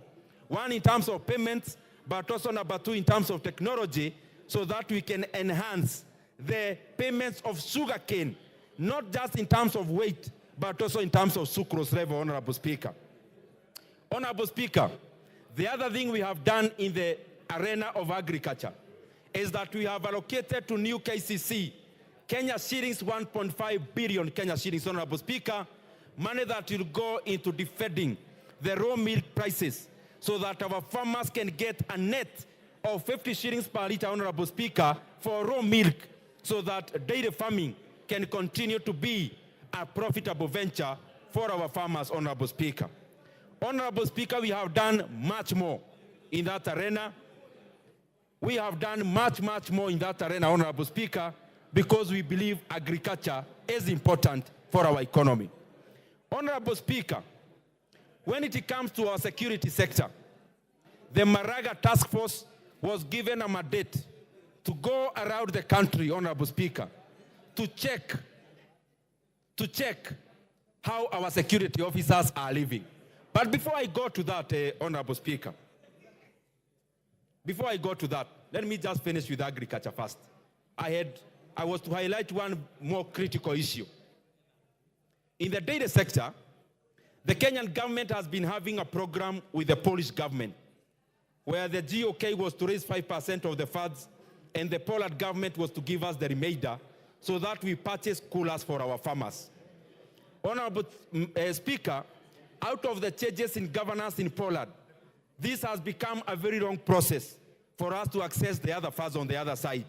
What we have done as government what we have done as this House of Parliament, Honorable Speaker, is to allocate Kenya shillings 2 billion for outright purchase of coolers, Honorable Speaker, to be given to our farmers so that, Honorable Speaker, dairy farming can continue to be mechanized and enhanced. Going back to security, and I want to thank Honorable Tongoyo because he's very, very passionate about the sector. The Maraga Task Force, Honorable Speaker, went around the country and they reported to us the obvious, the truth that you all know, that our police officers are not remunerated enough, that our police officers live in standards that are subhuman. And Honorable Speaker, for us to move to the direction of ameliorating the matter, Honorable Speaker, we have done an increment. This House has done an increment of 3.5 billion Kenya shillings to the National Police Service Commission for the increase of salaries to our police officers, Honorable Speaker, who are our brothers and sisters, because, Honorable Speaker, they don't have a union to talk for them, and therefore I want to laud this House and the government for fitting in there and adding salaries to our police officers because they deserve it, Honorable Speaker. Honorable Speaker, as I come to the conclusion, this bill has got many things, and those many things affect the people who have put us in the positions of service, Honorable Speaker. I request the members of this House, the kinds of solidarity we always have, the input you always give us as the Budget Committee, of enriching the process. I want to request you that it is always welcome because it shapes the way we allocate resources. I want to thank all the members, Honorable Speaker. I want to thank all the committees and especially the chairs of departmental committees because they have been able to assist us in working around the clock to deliver this document, Honorable Speaker, and in a timely manner. Honorable Speaker, with those many, many remarks, I also, first of all, before I move, because I've seen many things in the media. I have seen issues around the education sector. The truth of the matter is that education sector is receiving the highest budget, is receiving the lion's share of our budget, Honorable Speaker. I have also seen issues around governance. Honorable Speaker, I request that members would go through the bill so that we can distinguish what we are seeing out there and what is the reality, because the reality is much better. With those many remarks, Honorable Speaker, I also want to assure Kenyans... Order, Ndindi. There's a point of information from GK. Do you want it? Yes, GK is my neighbor. I can always benefit from him. Go ahead, GK. Thank you, Honorable Speaker. Indeed, the member for Keharo is my neighbor and my good friend. And I know he has mentioned something to do with the road agencies, Kerakura, Kenha, and KRB. And I will request that he allows me to give a competing perspective on his views. Because, Honorable Speaker, some years back, many years back, we used to have a ministry called Ministry for Roads and Public Works. It was a humongous ministry, and it never used to serve the public the right way. Never used to deliver services to Mwananchi. Honorable Speaker, we are living in days when management of public resources and affairs are done through what we call public management as opposed to public administration. And in public management, Honorable Speaker, we have what we call disaggregation of units. And in disaggregation of units, Honorable Speaker, that is where you reduce the scope, you reduce the size, so that you're able to deliver services the right way. If we ramp again those agencies, we'll be taking many steps backwards. So, Honorable Speaker, I beg to inform the member that having these agencies broken down into smaller units makes it much easier to deliver public goods and services. Thank you. Thank you very much, Honorable GK, and I take note of that. It's just a discussion I'm putting into our minds, not in terms of abolishing the agencies, but whether we need all of them. But I agree with you, and it's a debate that we are fronting on the table so that we look for the best alternative for our country. Honorable Speaker, as I come to the conclusion, I also want to assure the members that the monies for equalization fund, the 8 billion shillings, is still intact, so that the Kenyan areas which have been left behind, Honorable Speaker, can also catch up when it comes to development, Honorable Speaker, because when all the sides of Kenya develop, then Kenya wholesomely develops. And Honorable Speaker, as we know, all Kenyans live everywhere, and therefore it is our responsibility to make sure Kenya grows across all areas, Honorable Speaker. Honorable Speaker, I also want to allay the fears about the school feeding program. The Kenya shillings 3 billion for the school feeding program is still intact, and it will be managed by the infrastructure in the Ministry of Education. And therefore, Honorable Speaker, the school feeding program, I want to assure members, is still there in the budget, 3 billion shillings, and it is under the Ministry of Education because they have the right infrastructure to administer those resources. We have also allocated monies for the to operationalize the funds created by the new SHIF, Honorable Speaker, all the 3 funds. We have input around 8 to 10 billion shillings so that these funds can be operational and serve in the purpose of deliver universal health coverage to all Kenyans. Honorable Speaker, with those many remarks, I beg to move and request the very able Vice Chairperson of the Budget and Appropriations Committee, the Iron Lady, Madam Mary Amase, to second this motion. Mary Master, the Iron Lady. I didn't know that was your other name. Go on. Thank you, Chair. I stand to second the supplementary appropriation bill, bill number 2. Chair, from the onset, I want to say... Which chair are you addressing? Oh, Honorable Speaker, I'm sorry. Honorable Speaker, this is a very important bill, and honorable members, I think it's important that we listen because this appropriations bill is the one that details how the money has been allocated and how this money is going to be spent, and this is what guarantees continuous operation of government services.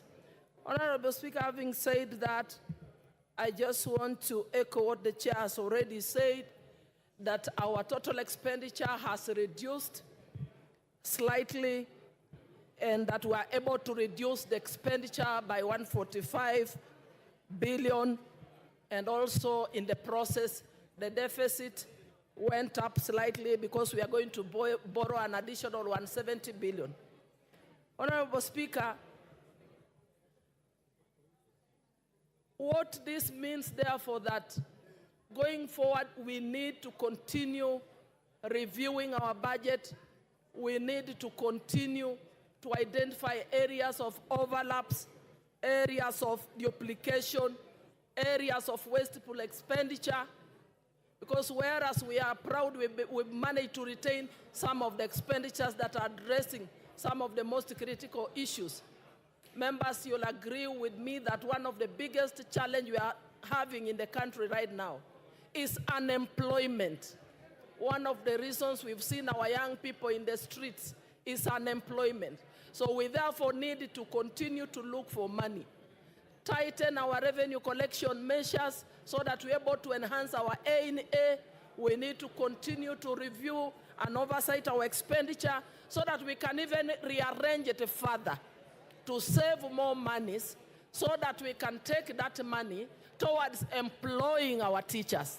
I was in my constituency yesterday, and teachers are saying, why are we increasing a salary for the police officers, yet teachers' salary has not been enhanced. Why are we not employing more teachers? So we need to look for more money so that in the second supplementary, we are able to employ more teachers, because right now what we have managed is to set aside 8.7 billion for just confirmation of interns. But we need to employ more. We need to employ more doctors. We need even to employ and look for money to pay for our gurus and many other servants, Kenyans who are giving a lot of service and dedication to this country. But as we speak about the police officers, we've just given them an increment. But I want to tell you, members, and we are aware that these police officers are living in a very deplorable condition. Some of the structures they are living in, we even have police stations that do not have furniture. So the Minister of Interior even needs more funding added into that sector so that they can be able to address the issues.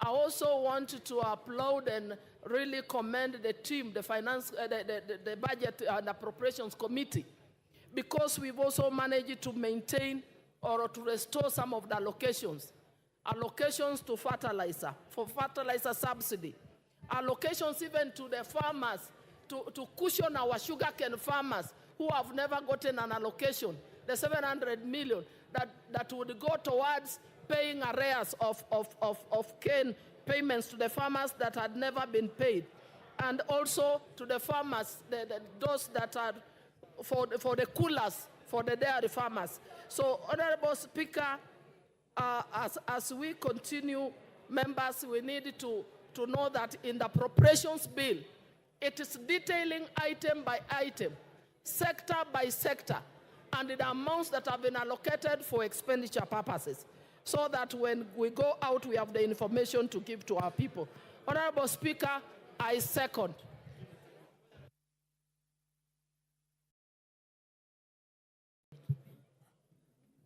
Order. Honorable members on your feet, take your seats.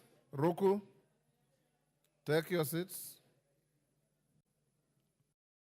Ngol, take your seat.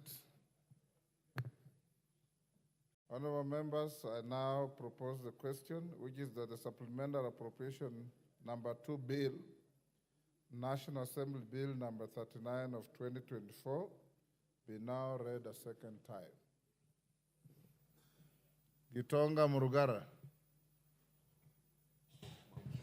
Thank you very much, Mr. Speaker.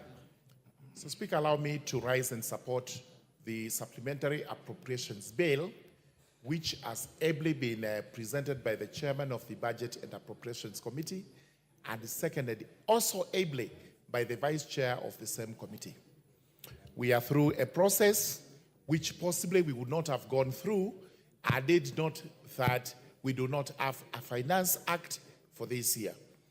As a result of which, we have to supply the government with the money through supplementary appropriations.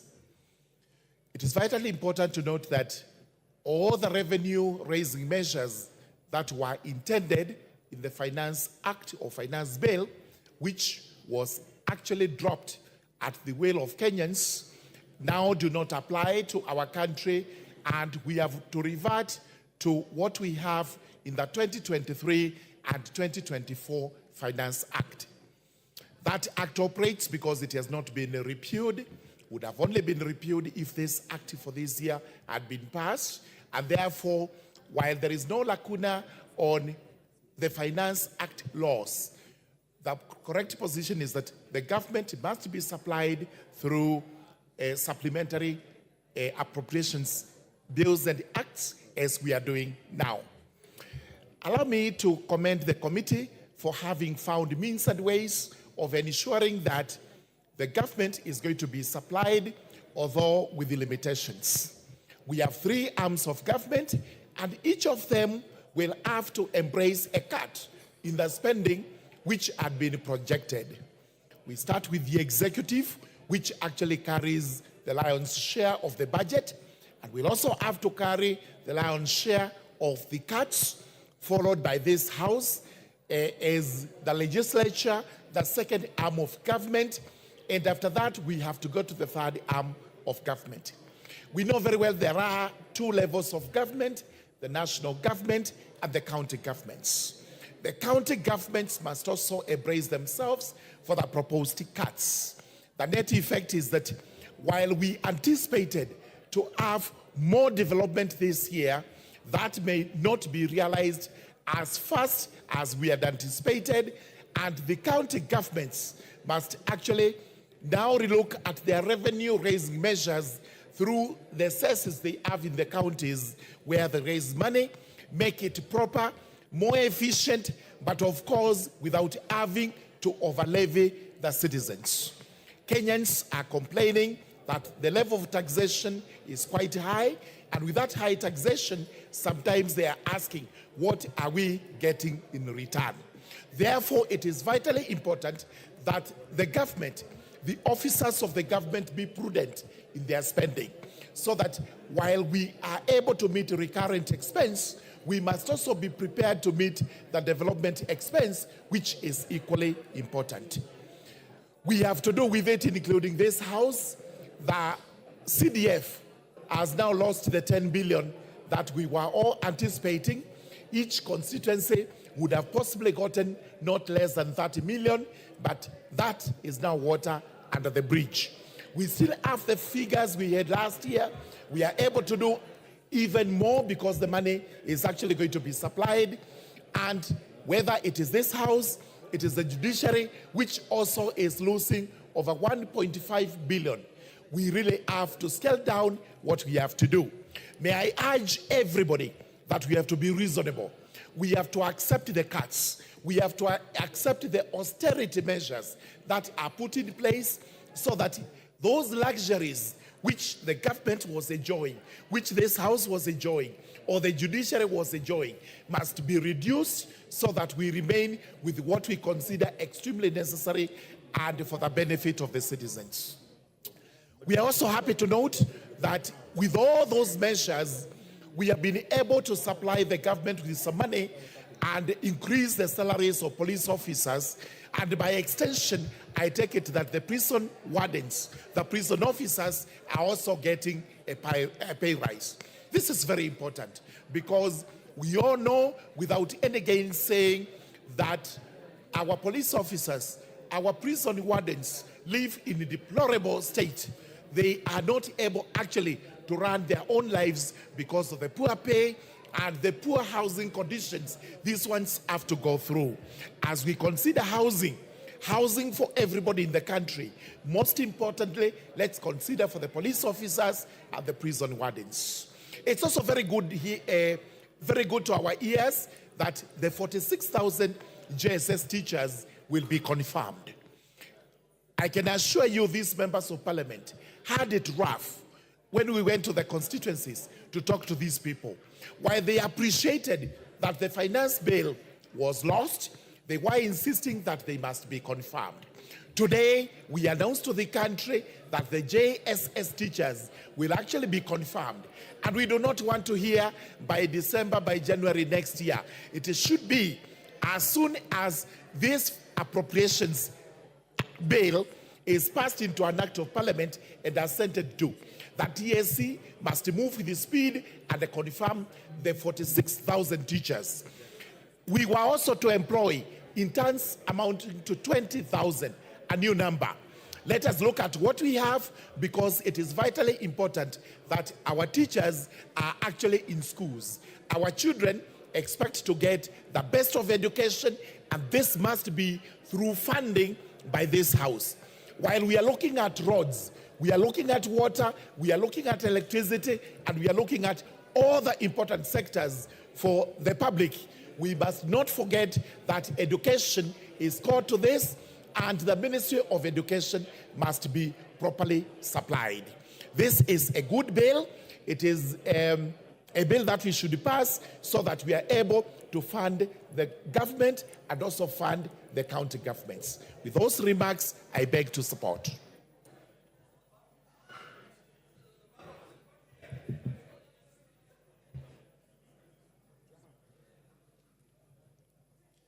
The Honorable Makilap.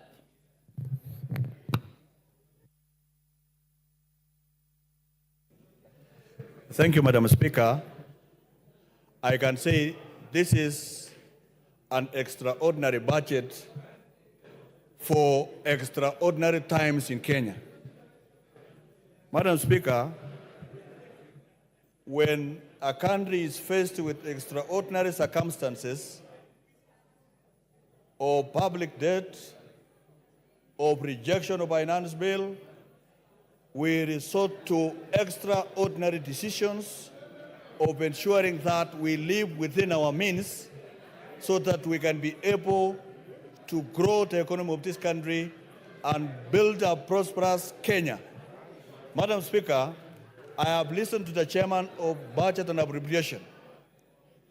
Madam Speaker, we're to agree as announced, Madam Speaker, that under these circumstances, what is so critical for us?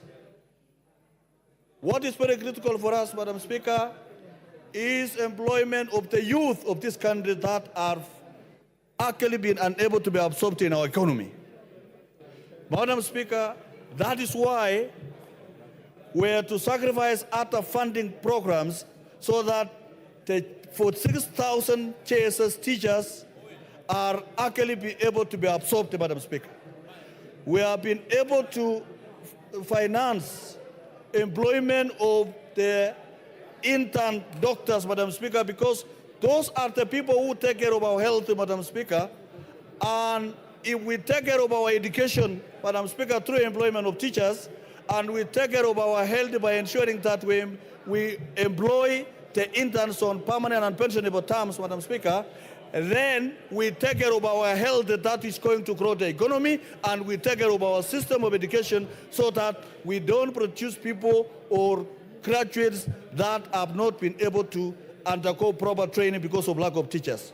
Madam Speaker, the JSS teachers are simply graduates like other graduates that have been employed previously on permanent and pensionable terms. This is why we are saying, Madam Speaker, on these circumstances, we better, as Parliament, we've agreed to cut off 3 billion, Madam Speaker, for our travel expenses so that the children of Kenya will have an opportunity to be employed, Madam Speaker, as JSS teachers, so that the youth of this country can be employed as the confirmation of the intern doctors, Madam Speaker. That is actually prudent use of our resources, Madam Speaker. Even in the reduction, if you look at on this proposal, Madam Speaker, the money that goes to the county governments were reduced by 20 billion, Madam Speaker, and in addition, another 30 billion that was not being able to be paid during the financial year 23-24, Madam Speaker, are actually factored in so that now the county government's budget goes to 410, Madam Speaker, so that resources that have been already earmarked for that particular function, Madam Speaker, are actually brought forth. Madam Speaker, you are aware that the NGCDF, by the time of the lapse of the last financial year, we had not received an exchequer of about 13.5 billion shillings, Madam Speaker. And that is the money that has already been brought forward so that we can be able to finance the programs that was expected to be done in the previous years, Madam Speaker.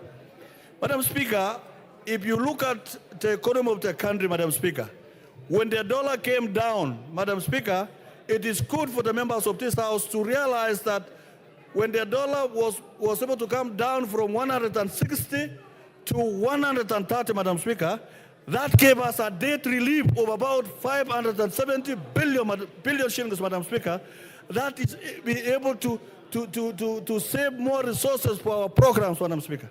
It means, Madam Speaker, if Kenya was to live within its means, then, Madam Speaker, we must reduce expenditure on parastatals that are taking a lot of money and they are giving less, Madam Speaker. So we agree with matching of about 47 parastatals, Madam Speaker, so that we have a lean government that we are able to finance and we are able to grow the economy rather than creating a lot of organizations that take a lot of money, especially on recurrent expenditure and travel allowances, Madam Speaker.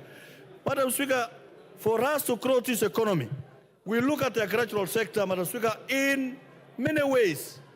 Look at the livestock industry, Madam Speaker. The livestock industry, Madam Speaker, is actually an economy of the pastoral community, which is more than 80% of Kenyans who are actually practicing pastoralism, Madam Speaker. That is an area that we need more resources. Madam Speaker, even in the issue of the 14.5 billion shillings that was meant for rural electrification in our constituencies, Madam Speaker, is a factor that we must be able to reconsider in the next supplementary budget, so that because electricity is key, even in the election of these members, Madam Speaker, and ensuring that there is equity throughout the Republic of Kenya in terms of power distribution. Madam Speaker, there are parts of this country that have never even seen the wires, the electric wires that are in our country, Madam Speaker. So what we are saying, Madam Speaker, is whereas we cut on our expenditure so that we can be able to grow and live within our means because of the failed finance bill, Madam Speaker, there is a critical area that we need to, as an house, investigate and be able to put sanity. Madam Speaker, look, we are losing about 400 billion on tax expenditure in this country, Madam Speaker. People who are very busy claiming VAT returns, Madam Speaker, every day. So you can look at, we are trying to raise more money, and there is a lot of other monies, about 400 billion, that are actually going down through fictitious claims of VAT, Madam Speaker, and other tax expenditures, Madam Speaker. There is no need for finance bill to raise about 340 billion, and at the same time, we lose another 400 billion on tax expenditure, Madam Speaker. So you want to collect the 300 and you want to spend 400. Madam Speaker, what is the logic? We must seal the loopholes so that the money that are being fictitiously claimed under VAT, Madam Speaker, can be able to be recovered so that we can be able to put in our programs, Madam Speaker. Finally, Madam Speaker, I want to congratulate the chairman here for giving us, even during these hard times, Madam Speaker, that if we live prudently, if we spend prudently, if we consider the sectors of our economy that are able to take care of our youth, Madam Speaker, we shall have a country that is prosperous. Look at the issue of police. I want to congratulate the chairman of security, whereas there is other programs that are required, and the chairman of finance or budget here, Madam Speaker. Police are key in restoring order in our country. Madam Speaker, the reason why we want an increase for salaries of police, Madam Speaker, is to ensure that there is no cost law in the police force, Madam Speaker, and be able to actively and get motivated to deliver programs like other employed Kenyans, Madam Speaker. I support the increment of salaries of our security forces, not only police, even to the KDF, so that this great gentleman can be able to protect this country from any aggression and externalities within and outside Kenya, Madam Speaker. Madam Speaker, finally, school feeding program in Kenya. Those of us who come from pastoral communities where children go to school because there is availability of food is key. And we want to congratulate the committee by ensuring that there is money for school feeding program and be administered by the Ministry of Education, so that through NACONEC, so that the money can be able to reach the very needy schools of Kenya, and we will be able to bring more children to come to school and be assured that there is food and they can be able to learn, Madam Speaker. Madam Speaker, in our parts of our country, food is an incentive of going to school, and we support this, and we can continue to enhance this particular budget through Ministry of Education and NACONEC, because that is the only way we can be able to have learners that are stable mentally even when they are in class. Madam Speaker, because there is a lot of things that are being underfunded, and even employment of the other new teachers. Madam Speaker, in this particular supplementary budget, there is some little money. We were expecting to employ about 20. But because of the extraordinary times, we're going to employ less. But it is better than nothing, Madam Speaker. But going forward, as we grow our economy, we can be able to put more programs to the youth so that we can be able to grow our economy and sustain programs that will create wealth for Kenya. Madam Speaker, I rise to support and congratulate the chairman and his team. Thank you, Madam Speaker.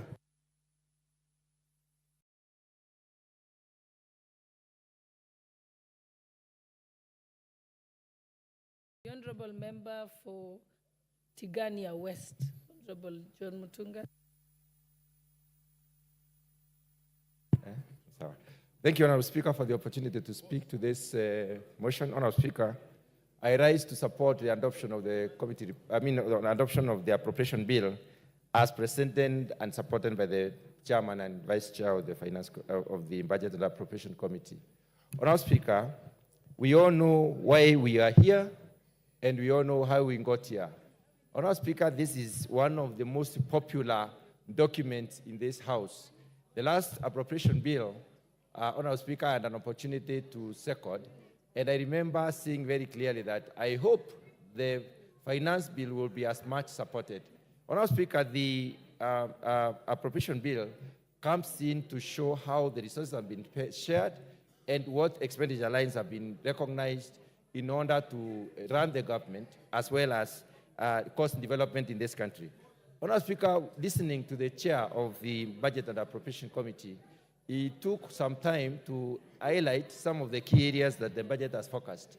And we are grateful that, Honorable Speaker, especially in the education sector, we are going to absorb the interns, because those children have been waiting to be absorbed for a very long time, and the hopes were dwindling based on the fact that the finance bill was rejected. Honorable Speaker, allow me to speak a bit about what I heard my very respected chair say about agriculture. Honorable Speaker, if we are keen to revisit the Industrial Revolution, if we really minded as a country to visit the Industrial Revolution did not just occur. Industrial Revolution was basically was planned and very well calculated. Honorable Speaker, all the countries, most of the countries in this world, have actually grown from agriculture. The fact that agriculture contributes a significant amount to the GDP tells us that there is something that we have not done so far as a country, and there is something that we have not done so far as Africa. Honorable Speaker, what basically happens is that we needed to organize our agriculture. I remember, Honorable Speaker, we took it up from the colonial masters and continued to cultivate land based on the potential of the land, instead of subdividing land into an economic units and then hand a settlement plan like the current president has. The plan of housing, affordable housing, if we started with a program of affordable housing that time, and then we settled people in urban centers, we would have had sufficient arable land to cultivate in this country. And that would also have led to investment in aggregation. Honorable Speaker, right now as a country, we must be deliberate as a country. We must focus on how do we make small land, because the greater majority of our people are smallholder farmers. If they are smallholder farmers, it means their production is limited, it is also small, and I want to say, Honorable Speaker, categorically, that small is very expensive when it comes to production. So what we need to do as a country, we need to reorganize our investment. And in reorganizing our investment, we need to focus a lot more in making small land. And we can only make small land by having very serious cooperatives in this country. Revive our cooperative movement and form new cooperatives so that we can put smallholder farmers into cooperatives, and therefore these cooperatives will have mechanisms of ensuring that we can enhance productivity, because we have limited land. About 16% of this country is the only area that you can basically do arable farming, because, if we have to continue being rain independent. If I may basically discuss that a little, Honorable Speaker, what we can do is set up aggregation centers across the country. We are not investing in that aggregation centers significantly. If we were to invest in aggregation centers, it means our farmers, therefore, would take their produce to the aggregation center instead of selling the same day. Farmers of this country, Honorable Speaker, have not invested in storage. Since they have not invested in storage, it means, and they are rain dependent, it means that immediately they harvest, they take their produce to the market. So they all meet at the marketplace and then drop the prices of the goods themselves. So at most of the times, they sell at below the producer price. So what happens? We milk them clean. They basically pay us to consume their food. In order to turn that around, we need to invest in aggregation. And once we do that, then we have to invest in the adjoining infrastructure, supportive infrastructure, to be able to carry these goods, or rather the produce, to the market. Secondly, Honorable Speaker, we need also to think about what we have aggregated in terms of the quality, in terms of how clean it is. So we have to do the cleaning, the sorting, the grading before we can even store for long. Honorable Speaker, if we can declare volumes, large volumes to the extent that we can move into processing, then we will start creating the jobs that our youth need. Our youth in this country have a point when they say that they do not have jobs. As people who are in the policy making now, we need to think of how can we create jobs. The easiest way to create jobs is to embark a lot more on agricultural production and productivity, and therefore aggregation, which will lead to transformation. And that transformation will create very many jobs in this country. Honorable Speaker, agriculture is not very interesting and is not taken up by youth a lot. And the reason is that it is laborious. The youth of this country can take up agriculture if they were allowed to have mechanized agriculture. And we cannot mechanize a lot on smallholder. So we must consider making our farms large. And the only way we can make our farms large is by starting aggregation and therefore talking to our people to work together. Honorable Speaker, if you go to some of the advanced economies like Germany, you will find them having what we call machine ringing. Not everybody has a machine or tractor, let me say, and they implement, but they hire these tractors across the village. The production villages, agricultural production villages, produce together. In other words, they prepare their land together, they plow together, they harrow together, they plant together, and therefore they aggregate. And thereafter, they set up a factory to process what it is that they aggregate. Honorable Speaker, when it comes to foreign direct investment, our investment proposals are not a lot more in declaring the produce, the amounts of produce and the quality of produce and where this produce is. The reason is that we are not organized. We do not have credible data in terms of what we produce, and we need to invest in serious data capture and the derivation of this data so that we can be able to get to know exactly what is produced where, when is it produced, and therefore help our farmers. On the other hand, Honorable Speaker, I want to launch the fact that we have embarked on sugar reforms. Honorable Speaker, if I may speak to the issue of what we are calling, selling sugarcane through sucrose content. Honorable Speaker, sucrose content is the amount of sugar in the sugarcane. And the amount of sugar in the sugarcane is what we should actually be paying farmers for. We have a Sugar Research Institute which has produced 27 varieties. Honorable Speaker, these varieties have not moved from the Research Institute. They are still at the Research Institute. They need to be moved out of the Research Institute. So investment in that particular sector will enhance the movement of these varieties out of the research institutes to multiplication centers where we shall get enough to give to the farmers or to sell to the farmers so that they can produce high-yielding varieties. Some of these varieties can mature in 8 months. Others can mature in about 1 year. Right now, the varieties that we have on our speaker mature in about 24 months. If that is the case, it means therefore we need 2 years to be able to plant and harvest cane. In order for us to be able to even multiply the production and even stop importation of sugar, we need to take these new varieties, and the varieties are maturing in 9 to 12 months. It means therefore we can have the time required on the farm, and that means we are able to produce twice in a year. That will help us to increase the sugar production, and therefore we shall cap on the importation and the need for the dollar for importation. That way, the CTUs become very, very useful. That is, selling sugarcane with due respect of measuring the sugar content. Honorable Speaker, the varieties that have already been produced by the Sugar Research Institute are very high in sugar sucrose content, and that means we can therefore go the CTU way. And that is, we have investment in CTUs in about 11 of our 15 processing plants. We need to invest in those others, and then we need a policy direction where we will be able to basically now process the sugar, weigh the sugar or sell sugar in terms of sucrose content. Honorable Speaker, investment in agriculture is the way to go, and many other countries went that way. Why not Kenya? I think we need to reorganize ourselves and be able to create jobs. It is easier to create jobs in agriculture than most of the other sectors, and it is also one of the sectors that has got 4 times ability to reduce poverty and ability to also ensure food security. Honorable Speaker, I support. Thank you very much. The Honorable Member for Honorable Nyenza, you've removed your card. Okay, the Honorable Beatrice Elachi, member for Dagoretti North.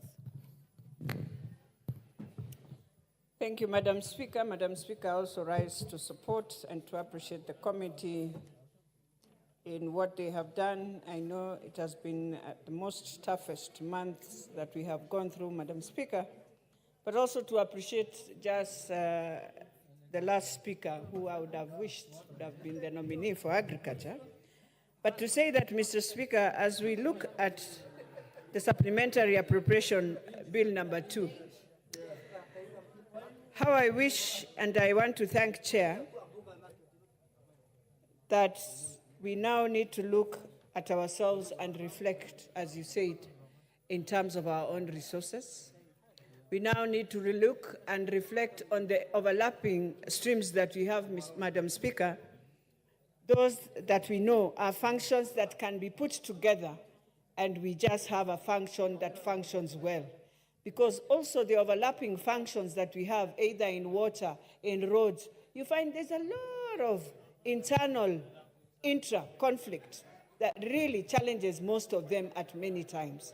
And so, Madam Speaker, as I support, when I look at the first schedule, and I look at the issue of the national referral and specialized services, we look at the curative and reproductive maternal newborn child adolescents. Madam Speaker, I know we have a very serious crisis on the adolescents.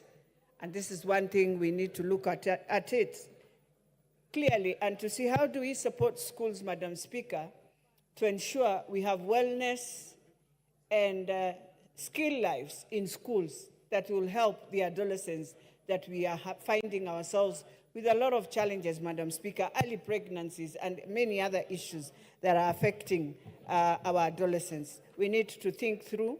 We need to take agriculture as the main pillar for rebuilding our country, Madam Speaker. And this we have to do deliberately, that we must ensure even young people, if we are able to give them incentives, Madam Speaker, for them to be able to engage in this agricultural sector, that they are able to go even and bring in value-added addition machineries, which we don't need to tax, but to assist them to bring them in duty-free as long as they prove that they are coming to do work in the agricultural sector, they are coming to add value, they are coming to take land that is idle and deal with it. Madam Speaker, if we don't do that, we will be lying to our young people that we have white-collar jobs, which I know we don't have. But there is a way we can create different incentives to create more skills, Madam Speaker. And we can see even in the appropriation bill, there is on vote R11, I think it's 51 to 52. I think it's 51, Madam Speaker, that brings in now the issue of film development services, youth empowerment services. And this is one thing that we need to really emphasize, Madam Speaker. How do we create that incentive so that we can ensure young people are able to create their own jobs? They are very good on intelligence. They're very good on AI, Madam Speaker, artificial intelligence, and we need to see how we support them.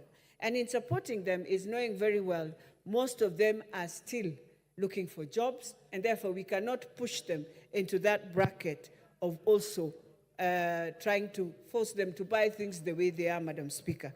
Madam Speaker, in the crisis that we went through, I thought we shall reflect as members and ask ourselves, how do we come back with dignity and make Kenyans believe that we can bring in a good budget, a budget that can be trusted, but also that can be monitored? And how do we ensure we spend our monies well? You see, Madam Speaker, as much as we are pushing monies to roads and all that, you find that we will always do that, fine. But we must go beyond. We must agree to have most of our highways on a PPP so that we deal with it once and for all. And you know you have a good road, Madam Speaker, that will work, and you save the monies to now go and do other things to pay the debt that we are talking about, Madam Speaker. In terms of the women, when you look at the vote R1176, It talks about the amount required in the year ending 30th June 20 for recurrent for the State Department of Micro, Small and Medium Enterprise. Madam Speaker, the Women Fund. It got lost somewhere. Where we were in the last 10 years, when you put today, you can't understand whether women are able to even continue borrowing from the same fund. We need to go back and request the president that this fund has to come back and be in two ways. One, you can apply digitally, but it should be administered by meeting the women one-on-one in their groups, Madam Speaker, and you are able to give them their check, and you know that you can follow up and understand what they are doing. Than digitizing the whole process, Madam Speaker, and you find you can't even see who is the beneficiary, how is the country benefiting, do we find ourselves gaining or losing, Madam Speaker. Madam Speaker, we come now to health. And I know the community health workers are all waiting to see.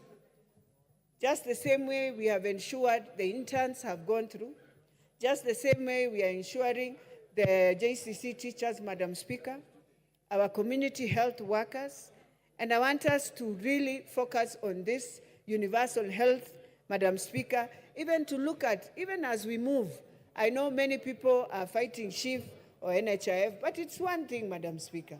It is for us to decide and see what is best for any Kenyan as an insurance of health. And Madam Speaker, it's important for us to really get out of waste. Let us look at what we normally say it is waste. And you know, Madam Speaker, waste is that these small things we do without knowing we are wasting. And when you put together their finances, you find that you've really wasted. Madam Speaker, in the education sector, I want to tell parents that you need to look at how the new model of funding of university is. And Madam Speaker, the day the parents will understand each band, how it works, you find that an orphan is 95%, Madam Speaker, supported. And so what she or he will pay is very minimum from the household. But many parents, it's like they are not understanding, Madam Speaker. And you find that in the same education sector, many parents do not look at the portal of their own children. And I want to convince parents, first years and second years, when they follow the model of government, it is fully what you're supposed to pay. For example, if your child has a school fees of 300,000, you find that 70% of that is 210, and therefore the loan takes, and the rest, 15,000, goes to the household. And so parents must know, follow the new model, look at it, get to learn how your child is being sponsored, so that we remain, even with bursary, that can sponsor third years and fourth years. But first years who are joining now and second years, that model is a fantastic model for you to be in university. The students we should be worried about are students going to college, are the ones who we are supposed to get worried. Madam Speaker, you look at how the votes have been done. I just want to go to one vote that we need to also ask ourselves, which is vote D1082, which talks of the state of Department of Medical Services that deals with maternal newborns. I know I've talked about it, but I just want to repeat, Madam Speaker, it is time we also see how can we work with both functions. It is devolved, yes, but at the national level and the devolved level. It is important for us to start strengthening both and to ensure the referral can also work very closely with that is devolved.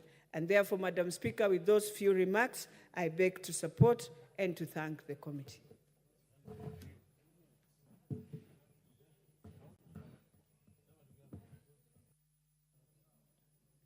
Honorable Member for Busia, Honorable Catherine Omayo.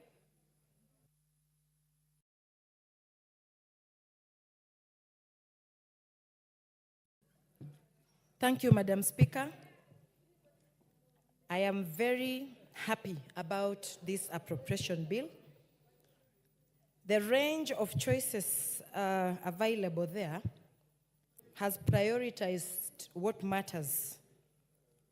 For the first time, if we stick to that, Kenya will live within its means for some time, for the sake of development, for the sake of our children in school, and those children who live in ASAL and semi-arid areas, and floods, places where we have floods every time frequenting. Children who live around such places hardly go to school, but if we put food, like give the schools that these children could access, if we have some lunch or a program like that, these children will not lack to go to school just like any other child in Kenya. And if everything is put in place again, we will reduce corruption. And with reduction in corruption, many of our school-going children, especially those who come from poor families, will also just attend school like any other children. Then also, people who are living below poverty level, the gap between the rich and the poor will be reduced. This is evident because if actually a few people in Kenya, like 10% that have been controlling the economy of Kenya, will actually not have access to having it all like it has been, then a lot will trickle down to the grassroots people. And if a lot goes to the grassroots people, then that means that many will also have access to basic needs. That is where we all start talking about belonging to a country that takes care of its people or protects its people. So it is a good bill. I support it. I want to see no difference between a child from Siamahanga village, where I come from, and a child in Nairobi. There must be something. Then also the migration between the villages, between the rural areas will reduce, because every county, if possible, every county must have a factory. A lot of money has been getting lost into few people's pockets. But if that money can go now into developing industries in every county, that means younger people who are today up in their arms saying that they need jobs, these jobs will be available. And our economy will start growing. And when the economy grows, that means our people can have some pride in them and count themselves as belonging to this nation. Thank you, Madam Speaker.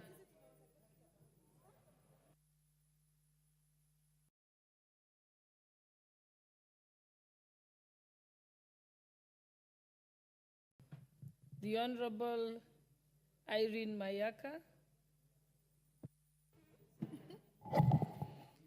Thank you, Honorable Speaker, for this opportunity. I stand here to support the Supplementary Appropriation Bill of 2024. And the reason why I am doing that, Honorable Speaker, is first because of the obvious austerity measures that are being put in place to ensure that not only do we, as a country, ensure that we are not having spillage of funds, but also that we're ensuring that we are cutting out on expenses that we believe are not exactly necessary right now. Honorable Speaker, I just want to highlight some of the things that are in this particular supplementary that I like. One of them is the fact that we have decided that the GSS interns will have no cut in terms of they will be supported fully, and also for the interns from the medical field. But Honorable Speaker, one of the major concerns that I do have, we live in a country where 78% of our population is youthful. But when you look at the allocations for monies that have been put towards the youth space, it brings a lot of concern. Honorable Speaker, even in this particular parliament, we do not have a department that is specific to youth-related affairs. Youths are treated in this country like a by the way, and we really need to look at how do we change that as a country. Honorable Speaker, I did hear the chair of budget speak about the fact that 47 of the sagas have been denied monies, and therefore they are going to be reallocated to the others, so that we are able to also just reduce the duplication that there is in this country. And that, Honorable Speaker, I want to agree with that, because we have too much duplication going on in this country. And we need to find a way where we are able to centralize some of these functions to be able to have them allocated to one particular place.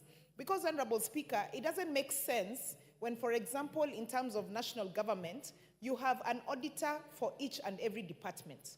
Ideally, we should have the audit committee based on one place, so that when we are doing internal audits, then the people who are from this particular audit department will be able to just do audits for all the departments. That happens, Honorable Speaker, in most private sectors. You will never find, for example, in a bank, that a department for trade, a department for retail banking, for wholesale banking, each of them has their own auditor. They only have one audit department that is able to then be distributed as per schedule to all the other areas to be able to work. That is one of the ways that we as a country can be able to save money. Honorable Speaker, I did hear the chair also speak about agriculture and some of the measures that have been put here. And Honorable Speaker, I would really love for some of the people who are engaging the chair to stop engaging him, because he needs to listen to some of these measures that we are putting in place. Honorable Speaker, for example, we are talking about cost cutting. In this day and age in our country, in Kenya, we still have instances where our large-scale farmers are using old traditional agricultural methods. And yet we have countries like even our neighbor in Rwanda that use the drone technology when they're doing crop production and they're doing tests to see whether or not the large-scale farms have issues by drone technology. Why wouldn't we do that in Kenya? Because that would actually enable us to save money. Honorable Speaker, we need to stop being scared of going the technology way, because the technology way in a lot of these departments would be able to enable us to save money. The other thing, Honorable Speaker, for example, if we had really good technological interventions within this country, even in the offices of the MPs, if, for example, like I see in the CS offices where they have the Huawei digital platform where they can be able to have their meetings there, if we did have that, then we'd be able to save so much money. Honorable Speaker, the other thing that we need to speak about in this country is corruption, budgeted corruption.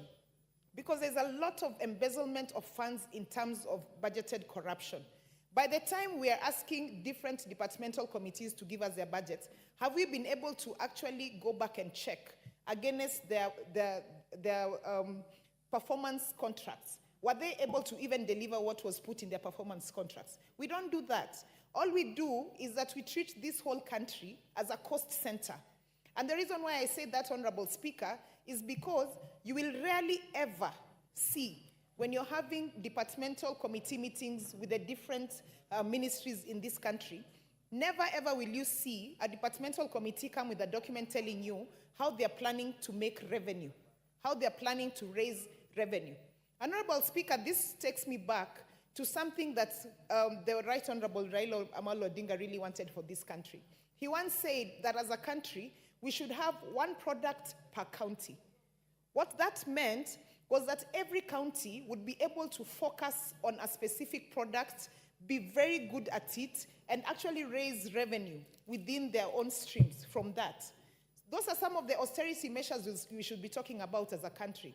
We should be talking about, now that we don't have a finance bill 2024, and everybody is giving excuses why we cannot do any development because now there's no money, because we are depending on taxes. Why are we not, as a country, thinking of how else to bring up innovations and investments for us to be able to raise money? Must it always be that we are raising money from taxation? I'll give you an example, Honorable Speaker, of the Ghanaian government right now. They have really focused on investment, an investment-driven government, for them to be able to actually raise money from other sources other than taxation. And I think for our country, that's the direction we should be thinking. Honorable Speaker, having said that, I just want to support this particular bill. It's a first of its own where we are reducing expenses. We are taking things in the right direction. But I also just, as I conclude, want to invite us to start thinking outside the box and really start thinking of how we are gonna drive the economy of this country from where it is to a better economy by actually looking at ways in which, as a country, we can begin to raise money on our own. I submit.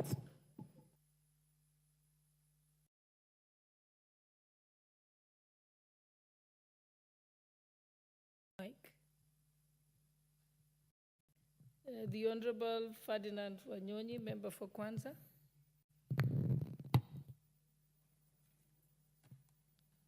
Madam Speaker, thank you very much for the opportunity. And I take on the very onset, my position is that actually this appropriation bill, number 2, 2024, is a very unique one, Madam Speaker, noting that it's come before the bill itself, the financial period 2024-2025. In all sense, I think it's a very unique approach. And it's just because some people were not happy with the bill, and so it was rejected.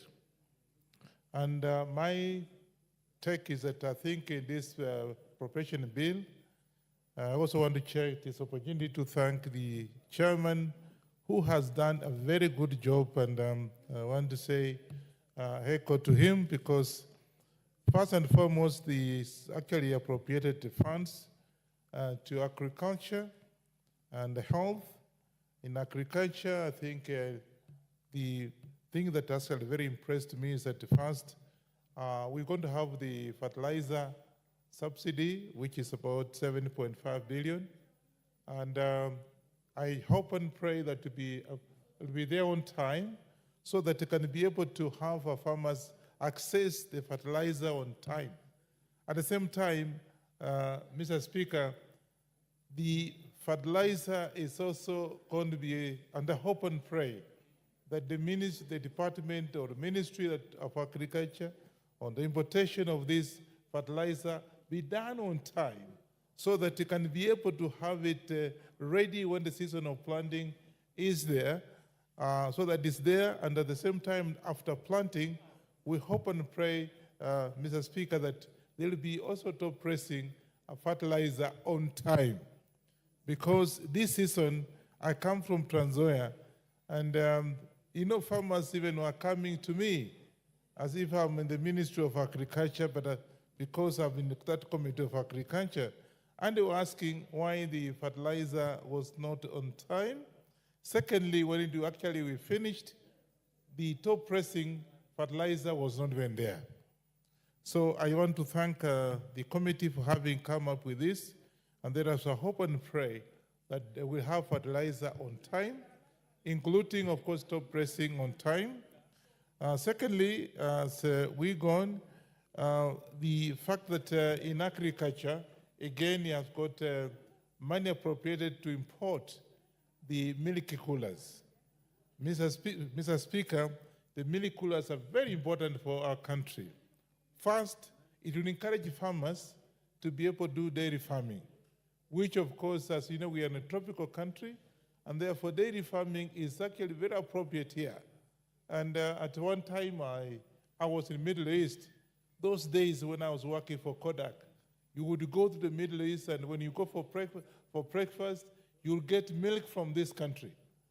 But today, you go there and find that when they serve you, you find milk coming from Uganda. Then when did the rain start beating us? I think the milk coolers that you are having are not just for the sake of it.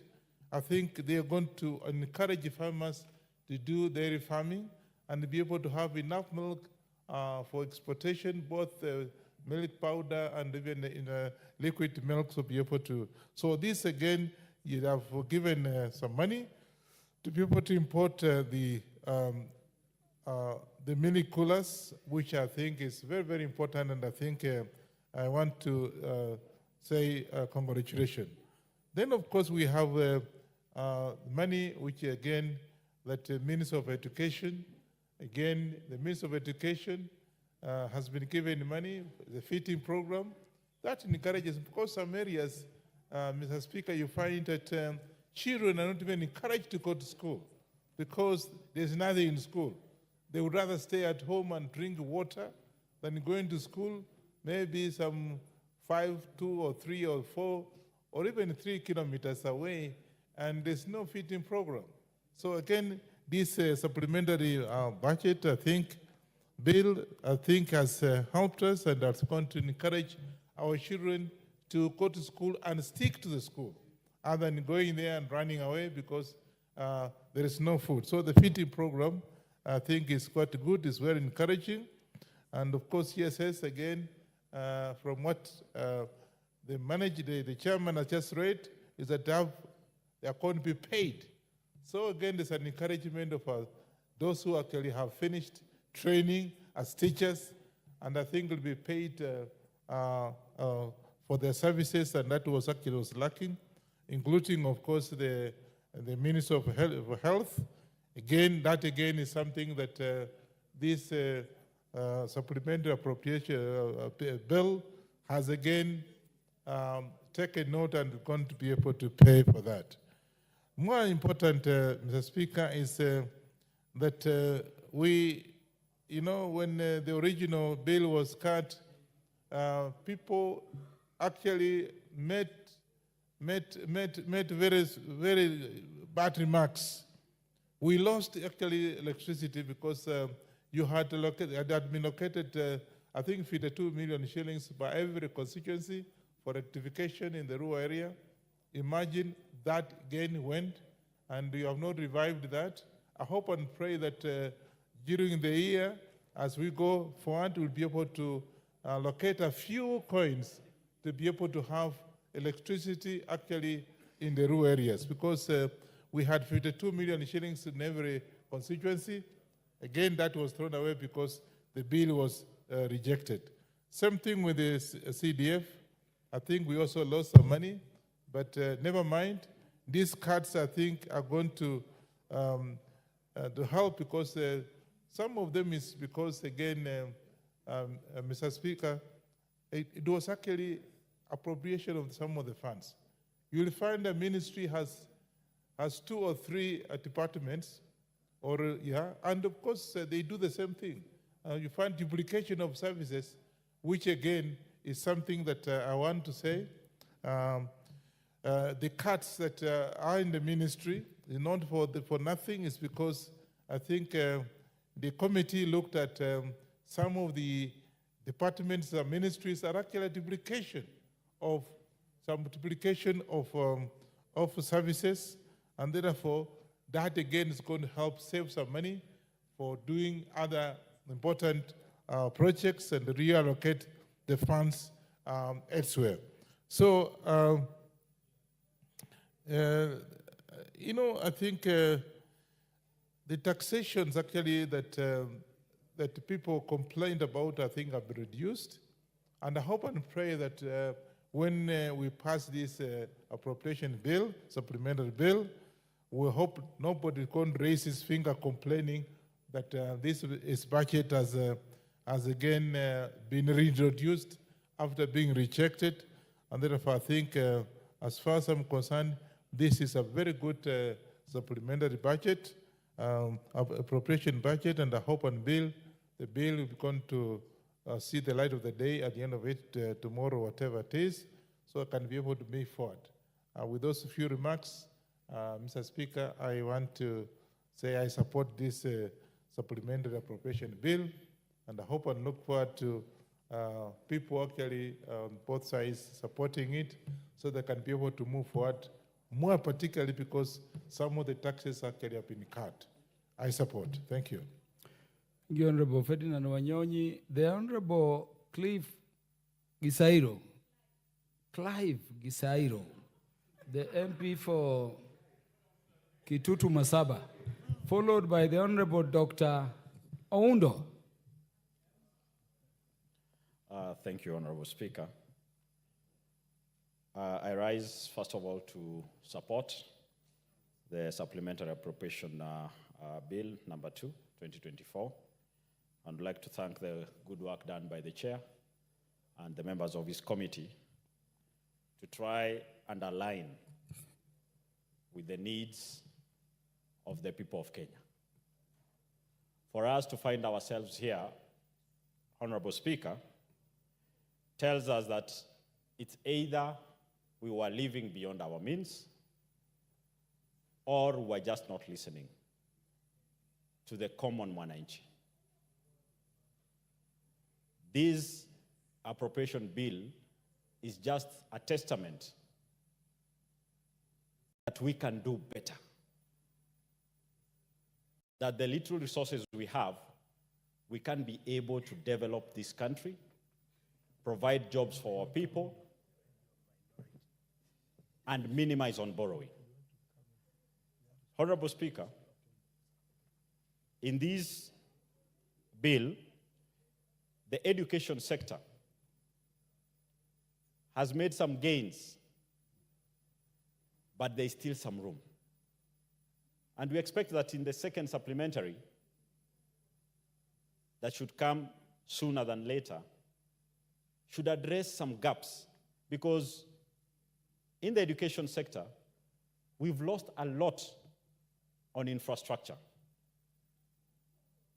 But reality is, we are a nation struggling with classroom space.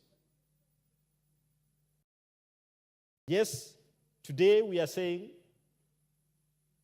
on the positive side, we are going to confirm 46,000 teachers to P&P from internship. But grade 9 is starting in a few months' time. We have a gross shortage of classrooms.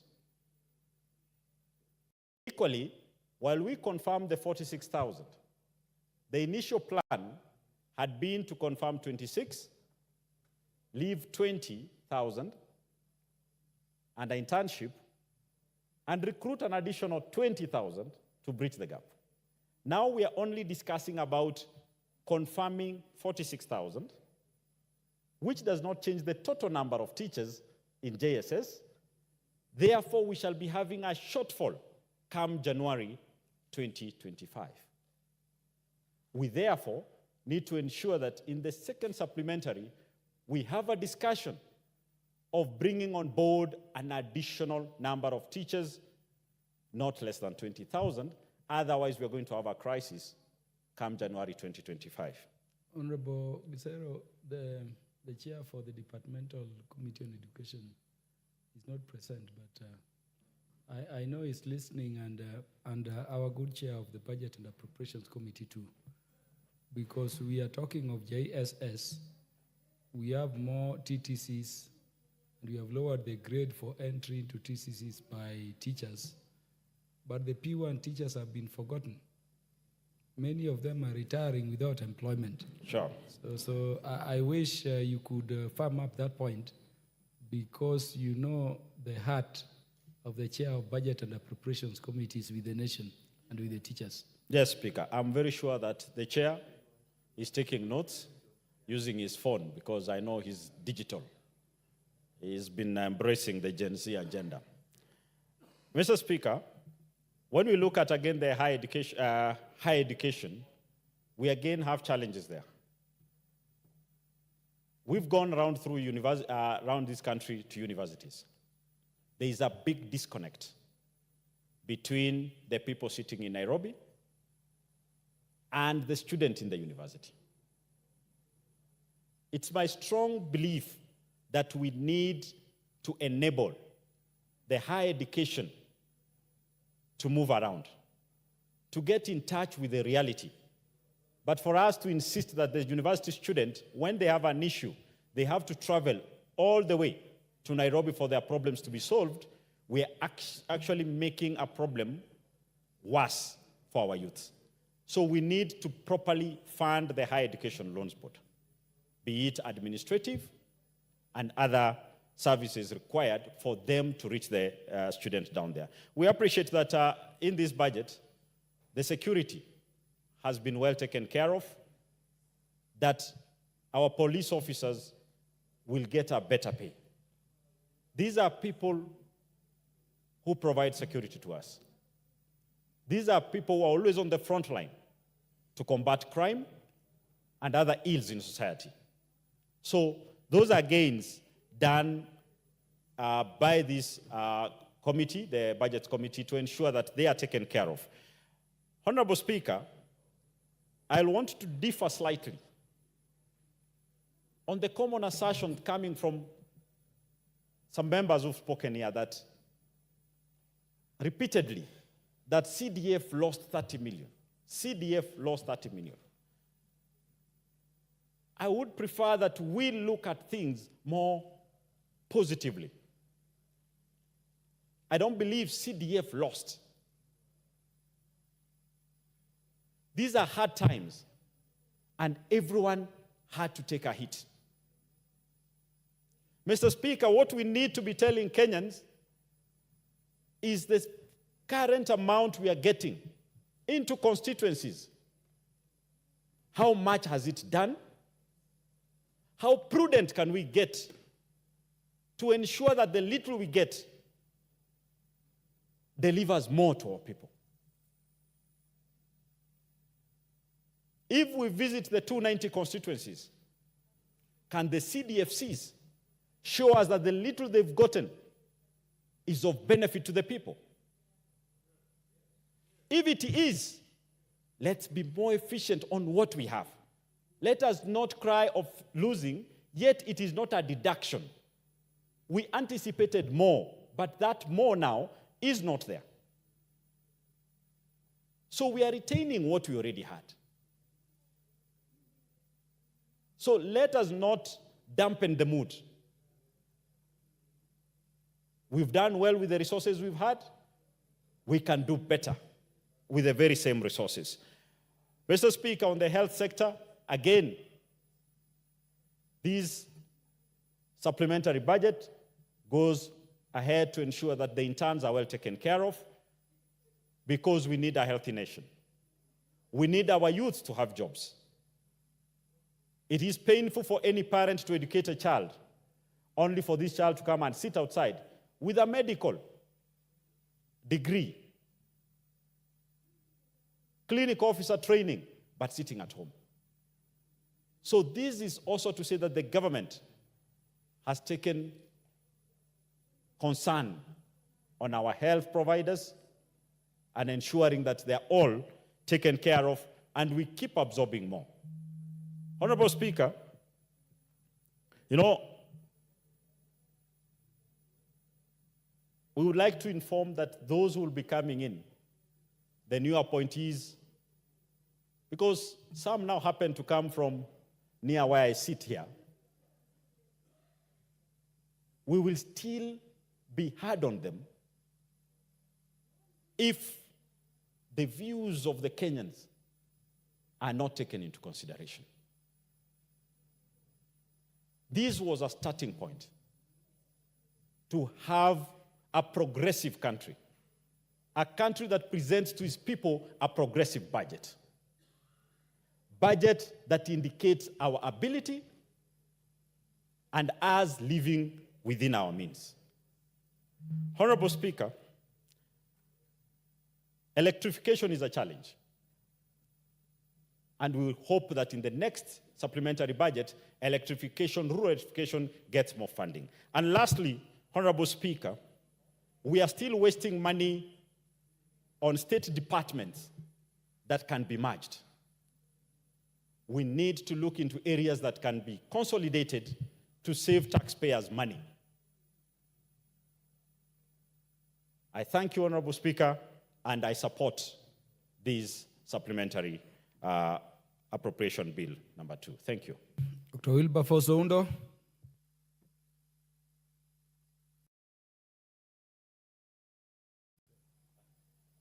Thank you, Speaker.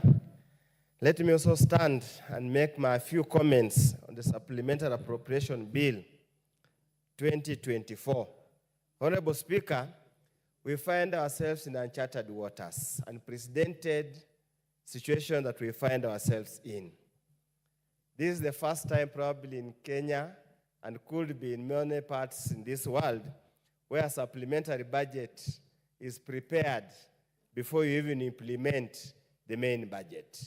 And Honorable Speaker, we find ourselves in this situation simply because we refuse to listen to the people of Kenya. We find ourselves in this situation because we refused to govern for the benefit of the people of Kenya. There were signs all along that things were not well. Yet we remained adamant, believing that we have the power of the barrel, we have the power of the gun. We will beat everybody into submission and get ourselves here. Honorable Speaker, naturally, we have to approve or second the supplementary bill to enable the country move on. Otherwise, without it, then the government will shut and everything will come to an end. And it's the rural people, it's the Kenyan population that will suffer. But Honorable Speaker, we support the bill, knowing very well that this is going to slow down the economy. We support the bill, knowing very well that this bill is going to lead Kenya into a terrible recession. We support this bill, knowing very well the little gains that we ever made, starting from the day of President Emilio Mwai Kibaki, are going to be rolled back drastically. Honorable Speaker, in a third world country like Kenya, where the government plays an important role in the locomotion of the economy, when the government is not spending, there is no economy. There's nothing that will grow. And that's why, Honorable Speaker, if you read various commentaries, be it by World Bank, EFD, IMF, they have a very glim view, a very negative view on the economic growth of this country in this calendar year, simply because they see there's no possibility of any economic impetus that will allow the economy to move. Honorable Speaker, when you look at this document, this supplementary, it is all about cuts, cuts, cuts, and cuts. The most interesting thing, Honorable Speaker, and this, we need to ask ourselves very hard questions as a country. Honorable Speaker, there are serious cuts in development. So the obvious question many of us are asking, and Kenyans are asking, does it mean the staff employed in these state departments, in these sagas, in these MDS, will simply be walking to the office, sit, read newspapers, go to their social media, and do nothing? Because without any development funds, Honorable Speaker, what do you do with the engineers that the chair of the Budget Appropriation Committee has talked about harmonizing them? What do you do with them? What do you do with the water engineers, Honorable Speaker, if you cut an entire, about several billions in the water harvesting program? So what do the civil engineers in the Ministry of Water do? Do they simply sit there, go to social media? What do you want them to do, Honorable Speaker? Because, Honorable Speaker, you cut 2-point-something billion on technical, vocational education and training. Yet, Honorable Speaker, the hallmark of Vision 2030, MTP3 and MTP4, was to equip Kenyans with skills to ensure that they participate in the manufacturing sector. Honorable Speaker, so what are we going to do to achieve the target of 15% GDP contribution from manufacturing if we do not invest in skills acquisition, Honorable Speaker? are we really serious in what we do, Honorable Speaker? Honorable Speaker, I would go on and on, but Honorable Speaker, the massive cuts, Honorable Speaker, in the education sector means, therefore, even the school infrastructure is not going to be there. We're not going to have money for school infrastructure. Yet by 2026, Honorable Speaker, we are expected to transition to the new education system as they move into the senior secondary. Even by next year, Honorable Speaker, many schools in rural Kenya do not have classrooms for grade 9. What are we going to do to house these boys and girls who are so fired up and energetic enough, they want to go to school, Honorable Speaker? What are we going to do? Even when you go to the current sector, I want to spend a little more time in education. You find that a whopping 10 billion, Honorable Speaker, has been taken away from teacher resource management. Therefore, it means the so-called retooling, retraining the existing teachers towards to enable them handle secondary school, senior secondary school, be it STEM or these various pathways, Honorable Speaker, is no longer going to be there. So we are going to limp through. We'll get teachers who are ill-trained, who are ill-prepared, Honorable Speaker, to manage the affairs of that particular category. Honorable Speaker, it is indeed a sad event. Honorable Speaker, many of us wonder, recurrent expenditure again, secondary education, 5 billion chopped off. Is it capitation? Is it quality assurance? What are we talking about? Primary education, again, Honorable Speaker, another 1.9 billion chopped, reduced. So if we can't invest in education, Honorable Speaker, are we killing these generations permanently, or what are we doing? Honorable Speaker, as I say, many times I've never supported supplementary, but I just want to appeal to the Chair of Budget and Appropriation Committee. If there is going to be any change of fortune in terms of the projected revenue, if we are going to achieve that revenue, we must go back and revisit this particular appropriation bill. We must go back, Honorable Speaker, and revisit the bill, the act, completely. Because as it is now, we are literally grounding the government to halt. We are grounding the entire economy. We are putting the entire economy to a standstill, Honorable Speaker. We will be unable to do anything. Honorable Speaker, as I conclude, and this probably when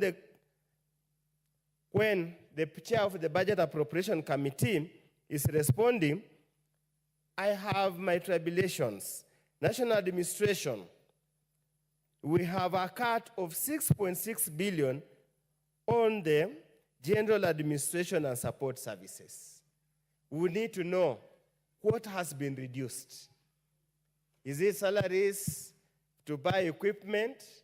Is it salary to support general operations of the national administration system?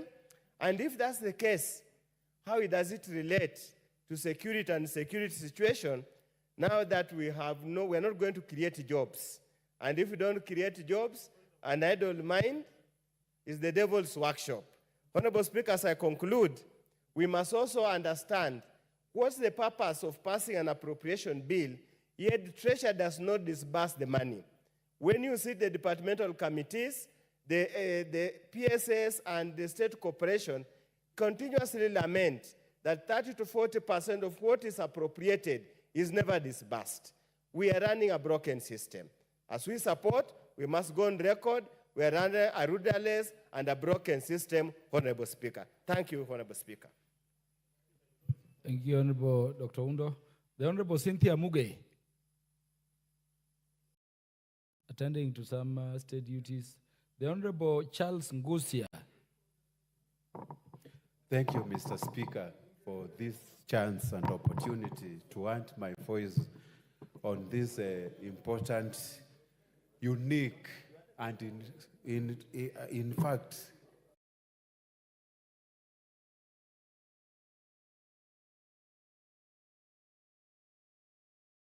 ever been witnessed. Mr. Speaker, I want to thank the Budget and Appropriation Committee, of course, for the work they have done. This year, they have had to contend with doing 2 appropriations bill in a span of less than 4 months because of the historical happening we witnessed recently in our constituency during these Gen Z activities, Mr. Speaker. Let me support it, but with a lot of reservation, Mr. Speaker. Number one, JSS education sector has won by confirming our interns. But Mr. Speaker, if you look at the primary schools, we have got over 300,000 trained primary school teachers who we have totally forgotten as far as employment in the education sector is concerned, Mr. Speaker. Where are we condemning these 300,000 P1 trained teachers, Mr. Speaker? That is an aspect we need to look very carefully, Mr. Speaker, going forward. The other issue in the education sector, while we appreciate the CDF is remaining constant, and let us stop misleading this House, CDF is going to remain the way it was since the last financial year, Mr. Speaker. I would like us to focus on the issue of infrastructure in our technical institutes, in our universities, in our primary schools, in our secondary schools, Mr. Speaker. Now the sector has hugely been affected, and we are going to witness what we call crisis in the education sector because of the 5 billion budget cut, Mr. Speaker. Mr. Speaker, on the issue of agriculture, that is okay. We need to give our farmers fertilizer so that the productivity in that economic activity union activity can actually be improved. And the issues of course, Kenya coffee farmers getting more funds will be good. The issue of milk production, Mr. Speaker, which is an essential community in our community, Mr. Speaker, is going to benefit on that. Then, of course, another winning sector is the security. The police officers will be rewarded by salary increment, Mr. Speaker. But, Mr. Speaker, based on the unfolding in our country, I suggest our president, even the budget and appropriation committee, the housing levy we are now paying. Why can't we take this money first to go to police officers, make them good housing units instead of actually going commercial way? Let us invest this money first of all in improving the public houses we give our civil servants, Mr. Speaker. Then we can generate into economic activities, Mr. Speaker, we are going to witness. Of course, the budget of school feeding program has been retained, but this should be universal. Children are being discriminated, especially the areas which are regarded as not marginalized. Like my constituency, I don't have an existing feeding program. We need to feed our students and our pupils all over the country without discriminating them, whether you are coming from a livestock or another community, Mr. Speaker. So I think going forward, the next financial year, we need to put what we call feeding program in all our primary and secondaries, especially primary schools, Mr. Speaker. Mr. Speaker, now, the country doesn't need austerity measures. What country needs is economic stimulus, Mr. Speaker. When the government is not spending, there is no economic growth, Mr. Speaker. When we are witnessing the rising issues of interest rates going up instead of going down, the economy is not going to recover. When we are experiencing political instability, there's nothing, Mr. Speaker, we are doing. So, Mr. Speaker, I suggest, while it is appropriate to put austerity measures, we need to form a task force that is going to to oversight what we call economic stimulation program, Mr. Speaker, for our country to be able to grow economically, Mr. Speaker. Mr. Speaker, the budget chair has stated that 47 sanghas are going to be dissolved. And these sanghas were actually merged or dissolved, wherever the technical term you are going to use. These sanghas most of them were formed by the Parliament Act. I would like to request we exercise this issue carefully. Before dissolving some of these sanghas, we need to sit down and discuss in a holistically view whether we need them. But we cannot just wait one committee or one person to decide whether a saga is good for us or it is bad for us, Mr. Speaker. The law has to be followed because majority of them were established by the Act of Parliament, Mr. Speaker. Mr. Speaker, the issues of revenue collection needs to be relooked in our economy.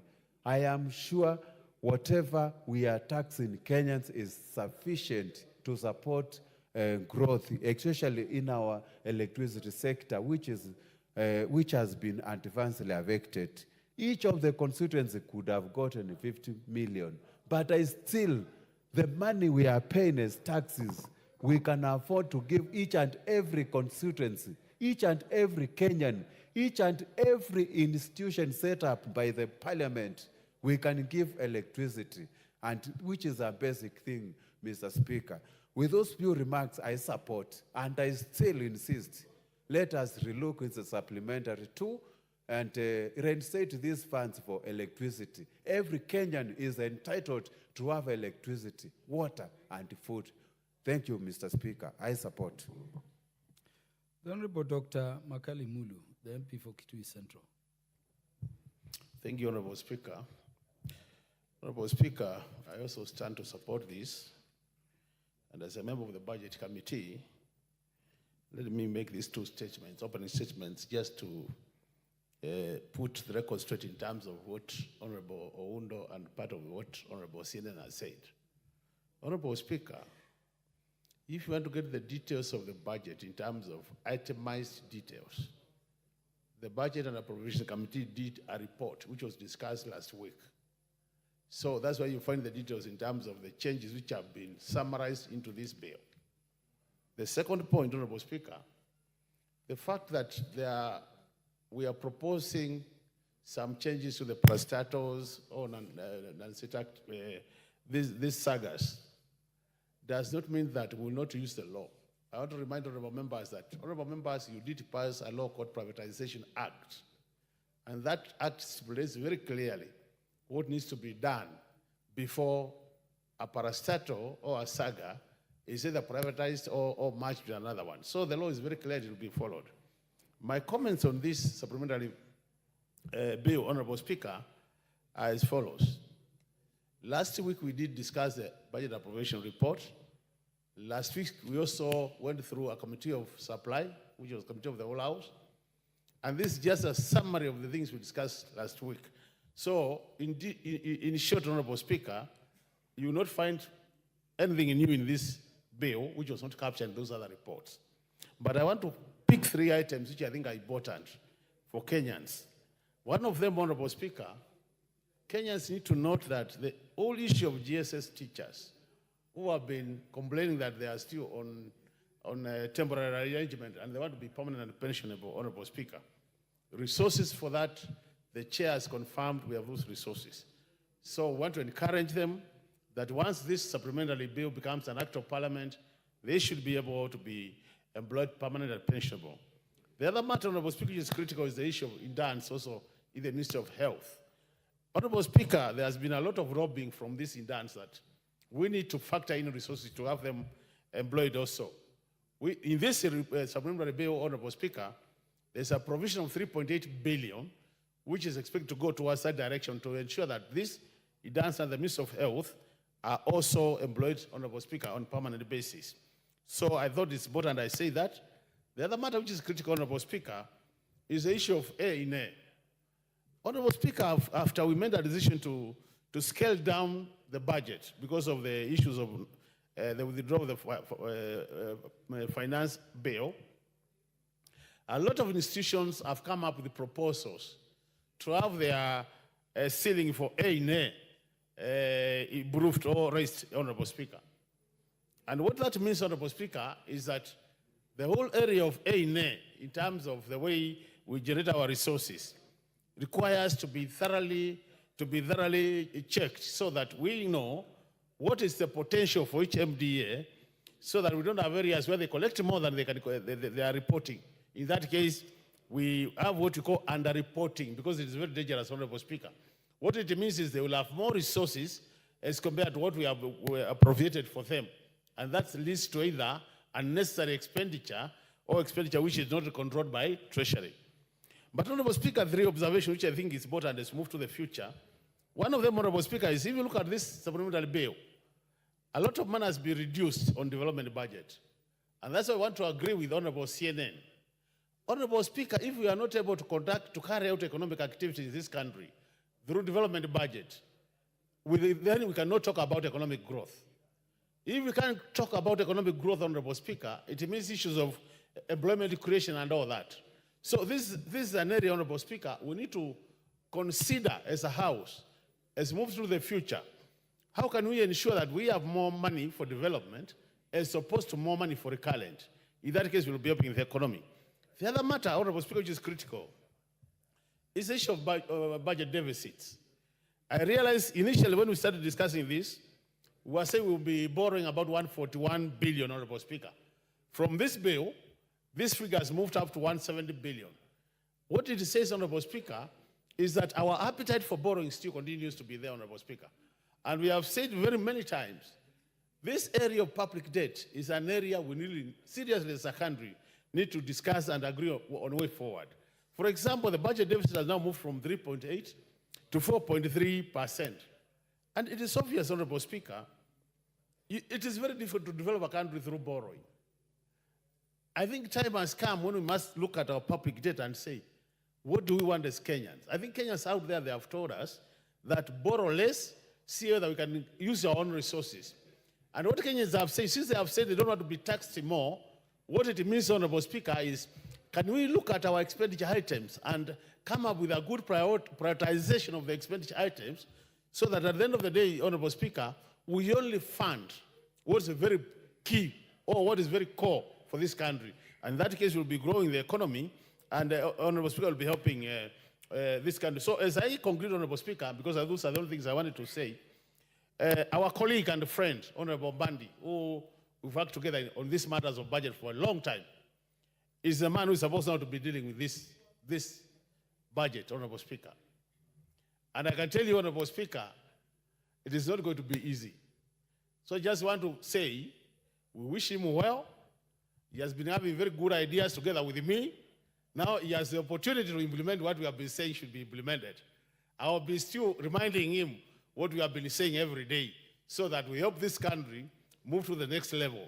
What I want to appreciate most is now that we agree this side of this divide of the House has some brains which can help this country. We want now to make sure that we use this brain called Bandi so that we move Kenya to the next level. I'm convinced he has what it takes to move Kenya to the next level. But he has to implement what we have been discussing with him. For him to implement that, Honorable Speaker, he will require the political goodwill from the highest office. So I want to plead the highest office to provide that political goodwill. Because if it is not there, Honorable Speaker, we'll be going back to where we have always been. Thank you, Honorable Speaker. Honorable Makali Mulu, before you, because you have some 1 or 2 minutes, you know you are a long-serving member of the Budget and Appropriations Committee. And thank you for the compliments to our colleague, the Honorable John Badi. But Honorable Makali, informed the House something at page 910. This line R2044, now that you are in the Budget and Appropriations Committee, you see the last item there? Yeah, last item is... this Senate legislation and oversight, is it inclusive of that thing called Senate Oversight Fund, or it excludes it? Yeah, Honorable Speaker, if you look at the detailed report, we did agree that there was some money for Senator oversight. So this figure includes part of that money. But what we said as a committee, and it is probably documented, is that there should be a very clear framework on how this resource will be utilized. So that by having this framework, we'll also ensure that there is also accountability for the same resources. So in the past, they have used the money as part of the normal office operations. This time we are insisting there must be a very clear framework on how the resources will be used. Thank you, Honorable Speaker. Yeah, so you are saying that fund that was being created is not there? No, the money is there because, it was not a separate fund. What they did is just to budget as part of the normal Senate resources. But we are saying now we need a very clear framework so that when the money is used by the senators, issues of accountability are not overlooked. That is the position of the Speaker.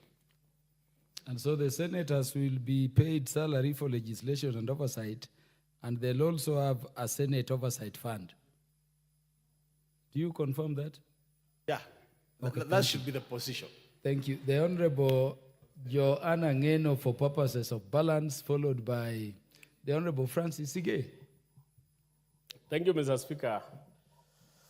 On this particular opportunity to delve into this supplementary budget appropriation bill, number 2 of 2024. Speaker, we all understand that the bill, the process that we are handling today is a process which has gone through, I think it is the first budgetary appropriation that has gone through a lot of turmoil and feelings and of course pains based on some of the cuts, Mr. Speaker. So I just want to also weigh in, and first I want to say that I support in totality, despite the many challenges that are going to accompany this particular appropriation, Mr. Speaker. Mr. Speaker, the budget we had done previously was one of the most expensive budget, and of course we all understand that the only avenues we had so that that budget could go through was of course through funding by our own selves, and that is by taxing the people of this country. And of course, Mr. Speaker, the rest of what happened is just history.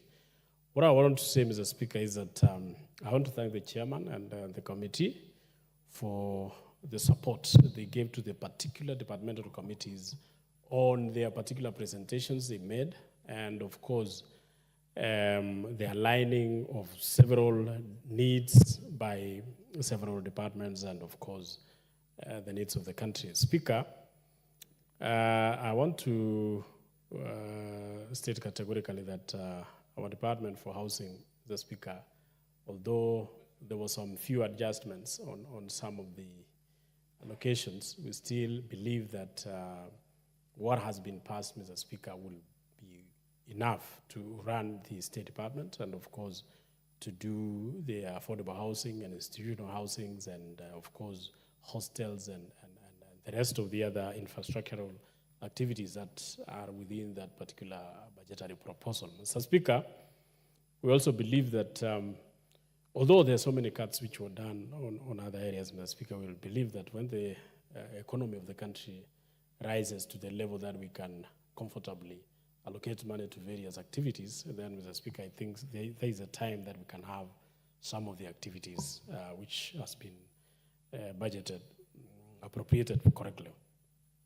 Mr. Speaker, I want to thank also the, which of course most of the members here have talked about, the fact that we'll be confirming the 46 or 45,000 JSS teachers. This was a relief, Mr. Speaker, but of course you understand that confirming the 45 does not mean that we are now employing a new ones. We still have the deficit that we always run. When you go to most of the schools, Mr. Speaker, especially the JSS, you'll realize that in every class we have maybe 2 or 3 teachers. And these are the teachers who are going to be teaching or who are teaching more than 10 subjects. So you can imagine how strained most of our schools are. Mr. Speaker, I'm also happy to note that among the issues which were added, Mr. Speaker, is a salary to the police. The police, Mr. Speaker, have been having, I think it is one of the areas where it is part of the area where it has never had an increment of salaries for quite some time.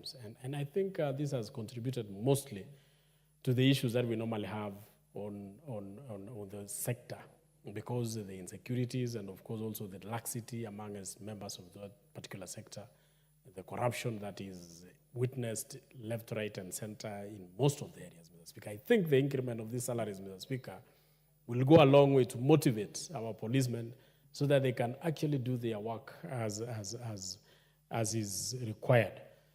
Mr. Speaker, there are also so many other things, Mr. Speaker, but my greatest elation, Mr. Speaker, is the reduction on areas where we think there has been a lot of wastages. Mr. Speaker, I've once said, Mr. Speaker, that if we really care about this country, and especially the fact that we cannot be collecting taxes from Kenyans painfully and spend them recklessly on the other side, Mr. Speaker, I've always said that let us collect money, let us collect taxes from our people, but let us also use the taxes that we are collecting from our people prudently, so that the pain people go through while they are giving out those monies, Mr. Speaker, is commensurate to the work that is being done by the money that is collected. And I once said, and most of the members even of this House, Mr. Speaker, condemned me. I said, these unnecessary travels, both by this House, both by all the houses, both the Senate and the county assemblies, governors, even the members of the executive, Mr. Speaker, we reduce these travels. We can get a lot of money that can go towards development instead of what is normally utilized for. Mr. Speaker, if you look at some of the areas, like, for example, travels and hospitalities, how much money are we spending on hospitalities, Mr. Speaker? So that when you go to most of these offices, there are so many expensive things which are bought in those offices, and that has nothing to do with the delivery of services. Mr. Speaker, those are things which I would wish every now and then the committee that is concerned with the budget proposals and of course appropriation should look into and ensure that you cut completely all those areas where wastages normally occur. Mr. Speaker, look at the number of vehicles. I'm one of those proponents, Mr. Speaker, who I always thank the great president of this country, who is the third, I think it was the third president, Mheshimiwa Kibaki, for the austerity measures he actually introduced in the government, Mr. Speaker. I remember before he took office, most of the cabinet secretaries, PSs, and everybody else who was working with it, even the CEOs, were driving luxurious vehicles, fuel guzzlers. But the president introduced the use of small vehicles. And Mr. Speaker, I think this is something also that the current president should take into consideration, so that whatever wastage that we have in terms of vehicles, one vehicle is enough for whatever travels. One vehicle is enough for a cabinet secretary. One vehicle is enough for a PS, and not all these big vehicles, because where these people are traveling between their homes and the offices is a short distance, Mr. Speaker. So I think those are the areas that we can use austerity measures to reduce the cost and the wastage that we are spending on those particular areas. Mr. Speaker, look at the counties, Mr. Speaker, how much they are spending their monies. Mr. Speaker, every year we are sending over 350 billion to counties, Mr. Speaker. But when you go and try and search for developments that has been done by these monies, Mr. Speaker, most of the money that is sent to every county, Mr. Speaker, 80% goes for luxuries and all those that we call, all that we call maybe salaries, goes for travels, goes for expenditures in those recurrent expenditures, Mr. Speaker, so that you will only get around 20% going for development. Mr. Speaker, every year we are training this country to collect taxes. Every year those monies are sent to the counties. Every year those monies that are sent to the counties, Mr. Speaker, are spent recklessly on matters that does not bring anything to the table on the citizens that we are taxing. Mr. Speaker, I also wish, Mr. Speaker, I don't know what kind of amendment should be brought, Mr. Speaker, towards this allocation that is going towards counties, Mr. Speaker. When you look at the way sometimes some of the CDF expenditures are done, Mr. Speaker, around 90% goes for development, pure development. 10% only goes for recurrent and administration. Mr. Speaker, I wish we bring an amendment, and I wish the Senate should bring an amendment to the Counties Act, Mr. Speaker, so that whatever money is sent to the counties, Mr. Speaker, 80% should go for development. Only 20% should go for recurrent expenditure. Mr. Speaker, if we were to do that, every village, every ward, every constituency in this country, Mr. Speaker, will feel the development of this country. But if things remain the way it is right now, Mr. Speaker, I don't think there is going to be any meaningful development in the country on site. Lastly, Mr. Speaker, we must also, as a House, ensure that whatever we budget, the appropriation that we do to this, in this House, Mr. Speaker, goes towards real development, roads, electricity, water, and of course, the bursaries, Mr. Speaker. When you look at how much we are appropriating every year in this House, Mr. Speaker, and then you go to the village and find there are no roads. Mr. Speaker, I think it is high time also we ensure that we ring fence some of the allocations towards roads in the Chairman, 2 minutes. 2 minutes. Thank you. Thank you, Mr. Chair, Mr. Speaker, for allowing me those 2 minutes. You see, Mr. Speaker, if we do what we call equity in the budget appropriation, budget making process, Mr. Speaker, if this country, if we allocate 2.5 billion to every constituency in this country, Mr. Speaker, towards low volume 10-kilometer roads, that money goes only to 145 billion. Mr. Speaker, if we allocate 72 billion, which will be something like 250 million in every constituency, Mr. Speaker, towards water, every village in this country, Mr. Speaker, will feel that there is money being allocated, Mr. Speaker. That is only 72 billion. If you allocate 100 million in every constituency, Mr. Speaker, towards electricity, every village, every household, every school, every center, Mr. Speaker, will feel electricity. And it is only 100 million. That goes to 29 billion in the whole budget, Mr. Speaker. If you overturn the budget that we normally, the bursaries that we normally allocate in CDF, we allocate as counties, you allocate as the national government, the presidential bursaries. Mr. Speaker, if all those monies are collected, it adds to 70 billion. If that money is sent to secondary schools, Mr. Speaker, secondary school education will be free. You will pay nothing. So, Mr. Speaker, when you add all this, the money to roads, to every constituency, the money for water in every constituency, the money for electricity in every constituency, bursaries to every secondary school, Mr. Speaker, that is only 316 billion Kenya shillings, Mr. Speaker. How much are we appropriating today? 3 trillion, 4 trillion. But when you go to the village, there is no road. You go to the village, there is no water. You go to the village, there is no electricity. So, Mr. Speaker, I think it is high time as this House also we look at how we do our budgets so that we can ring-fence the allocation to the real issues that we have in our villages. Lastly, Mr. Speaker, on the Hustler Fund. Hustler Fund was one of the the best introduction to our economy by His Excellency the President. But you see, Mr. Speaker, it has not been felt correctly in the ground. It is actually behaving like the Fuliza that we used to have in our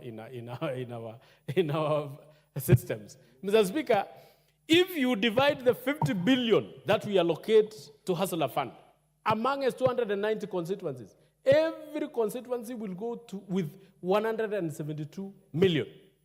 172 million, Mr. Speaker. If the groups, or if it is injected in the usual ways of fund, we will have several groups in our villages, Mr. Speaker, especially youth groups, women groups, getting this money, and this money will be properly in circulation, and people would have felt it. Unlike what we have now. People have borrowed these like Fuliza, and they have disappeared.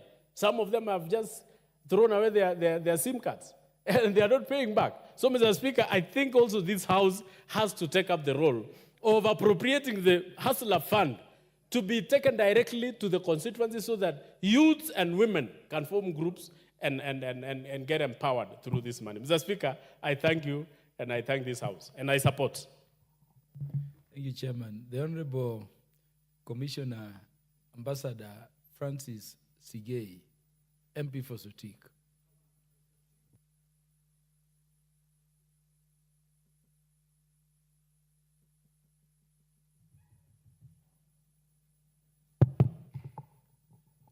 Thank you, Mr. Speaker, for giving me this opportunity to also support this bill. Mr. Speaker, on the onset, I would like to say that this is a very progressive bill, and I want to thank the chairman of the Budget and Appropriation Committee for this wonderful job they have done. And more importantly, Chairman, for the very straight, clear, and articulate manner in which he addressed the House on these issues. Mr. Speaker, I want to mention a few things which I believe have come out very clearly in this bill. Number one, Mr. Speaker, is the issue of subsidized fertilizers. Mr. Speaker, we want to thank the President of this country for making a decision to give subsidized fertilizers not only to the maize farmers, but all the sectors in the agricultural economy. Mr. Speaker, we know, and in fact it is everywhere in the newspapers today and yesterday, that we now have pamba harvest in this country. I'm talking particularly about maize. We have a lot of maize in the entire Rift Valley and even other places that we are able to get pamba harvest. Mr. Speaker, this is an issue which was giving us a lot of problems, the food security. Mr. Speaker, this has been addressed very, very clearly. What I would like now the President and this budget to address is the issue of now buying maize, which is in surplus. Mr. Speaker, for many years, the farmers who are dealing with crops like maize have been having a very raw deal in the mere fact that whenever they have surplus, it's a problem in disposing this produce, and therefore they will not get the value for the money. Mr. Speaker, I would like to ask the ministry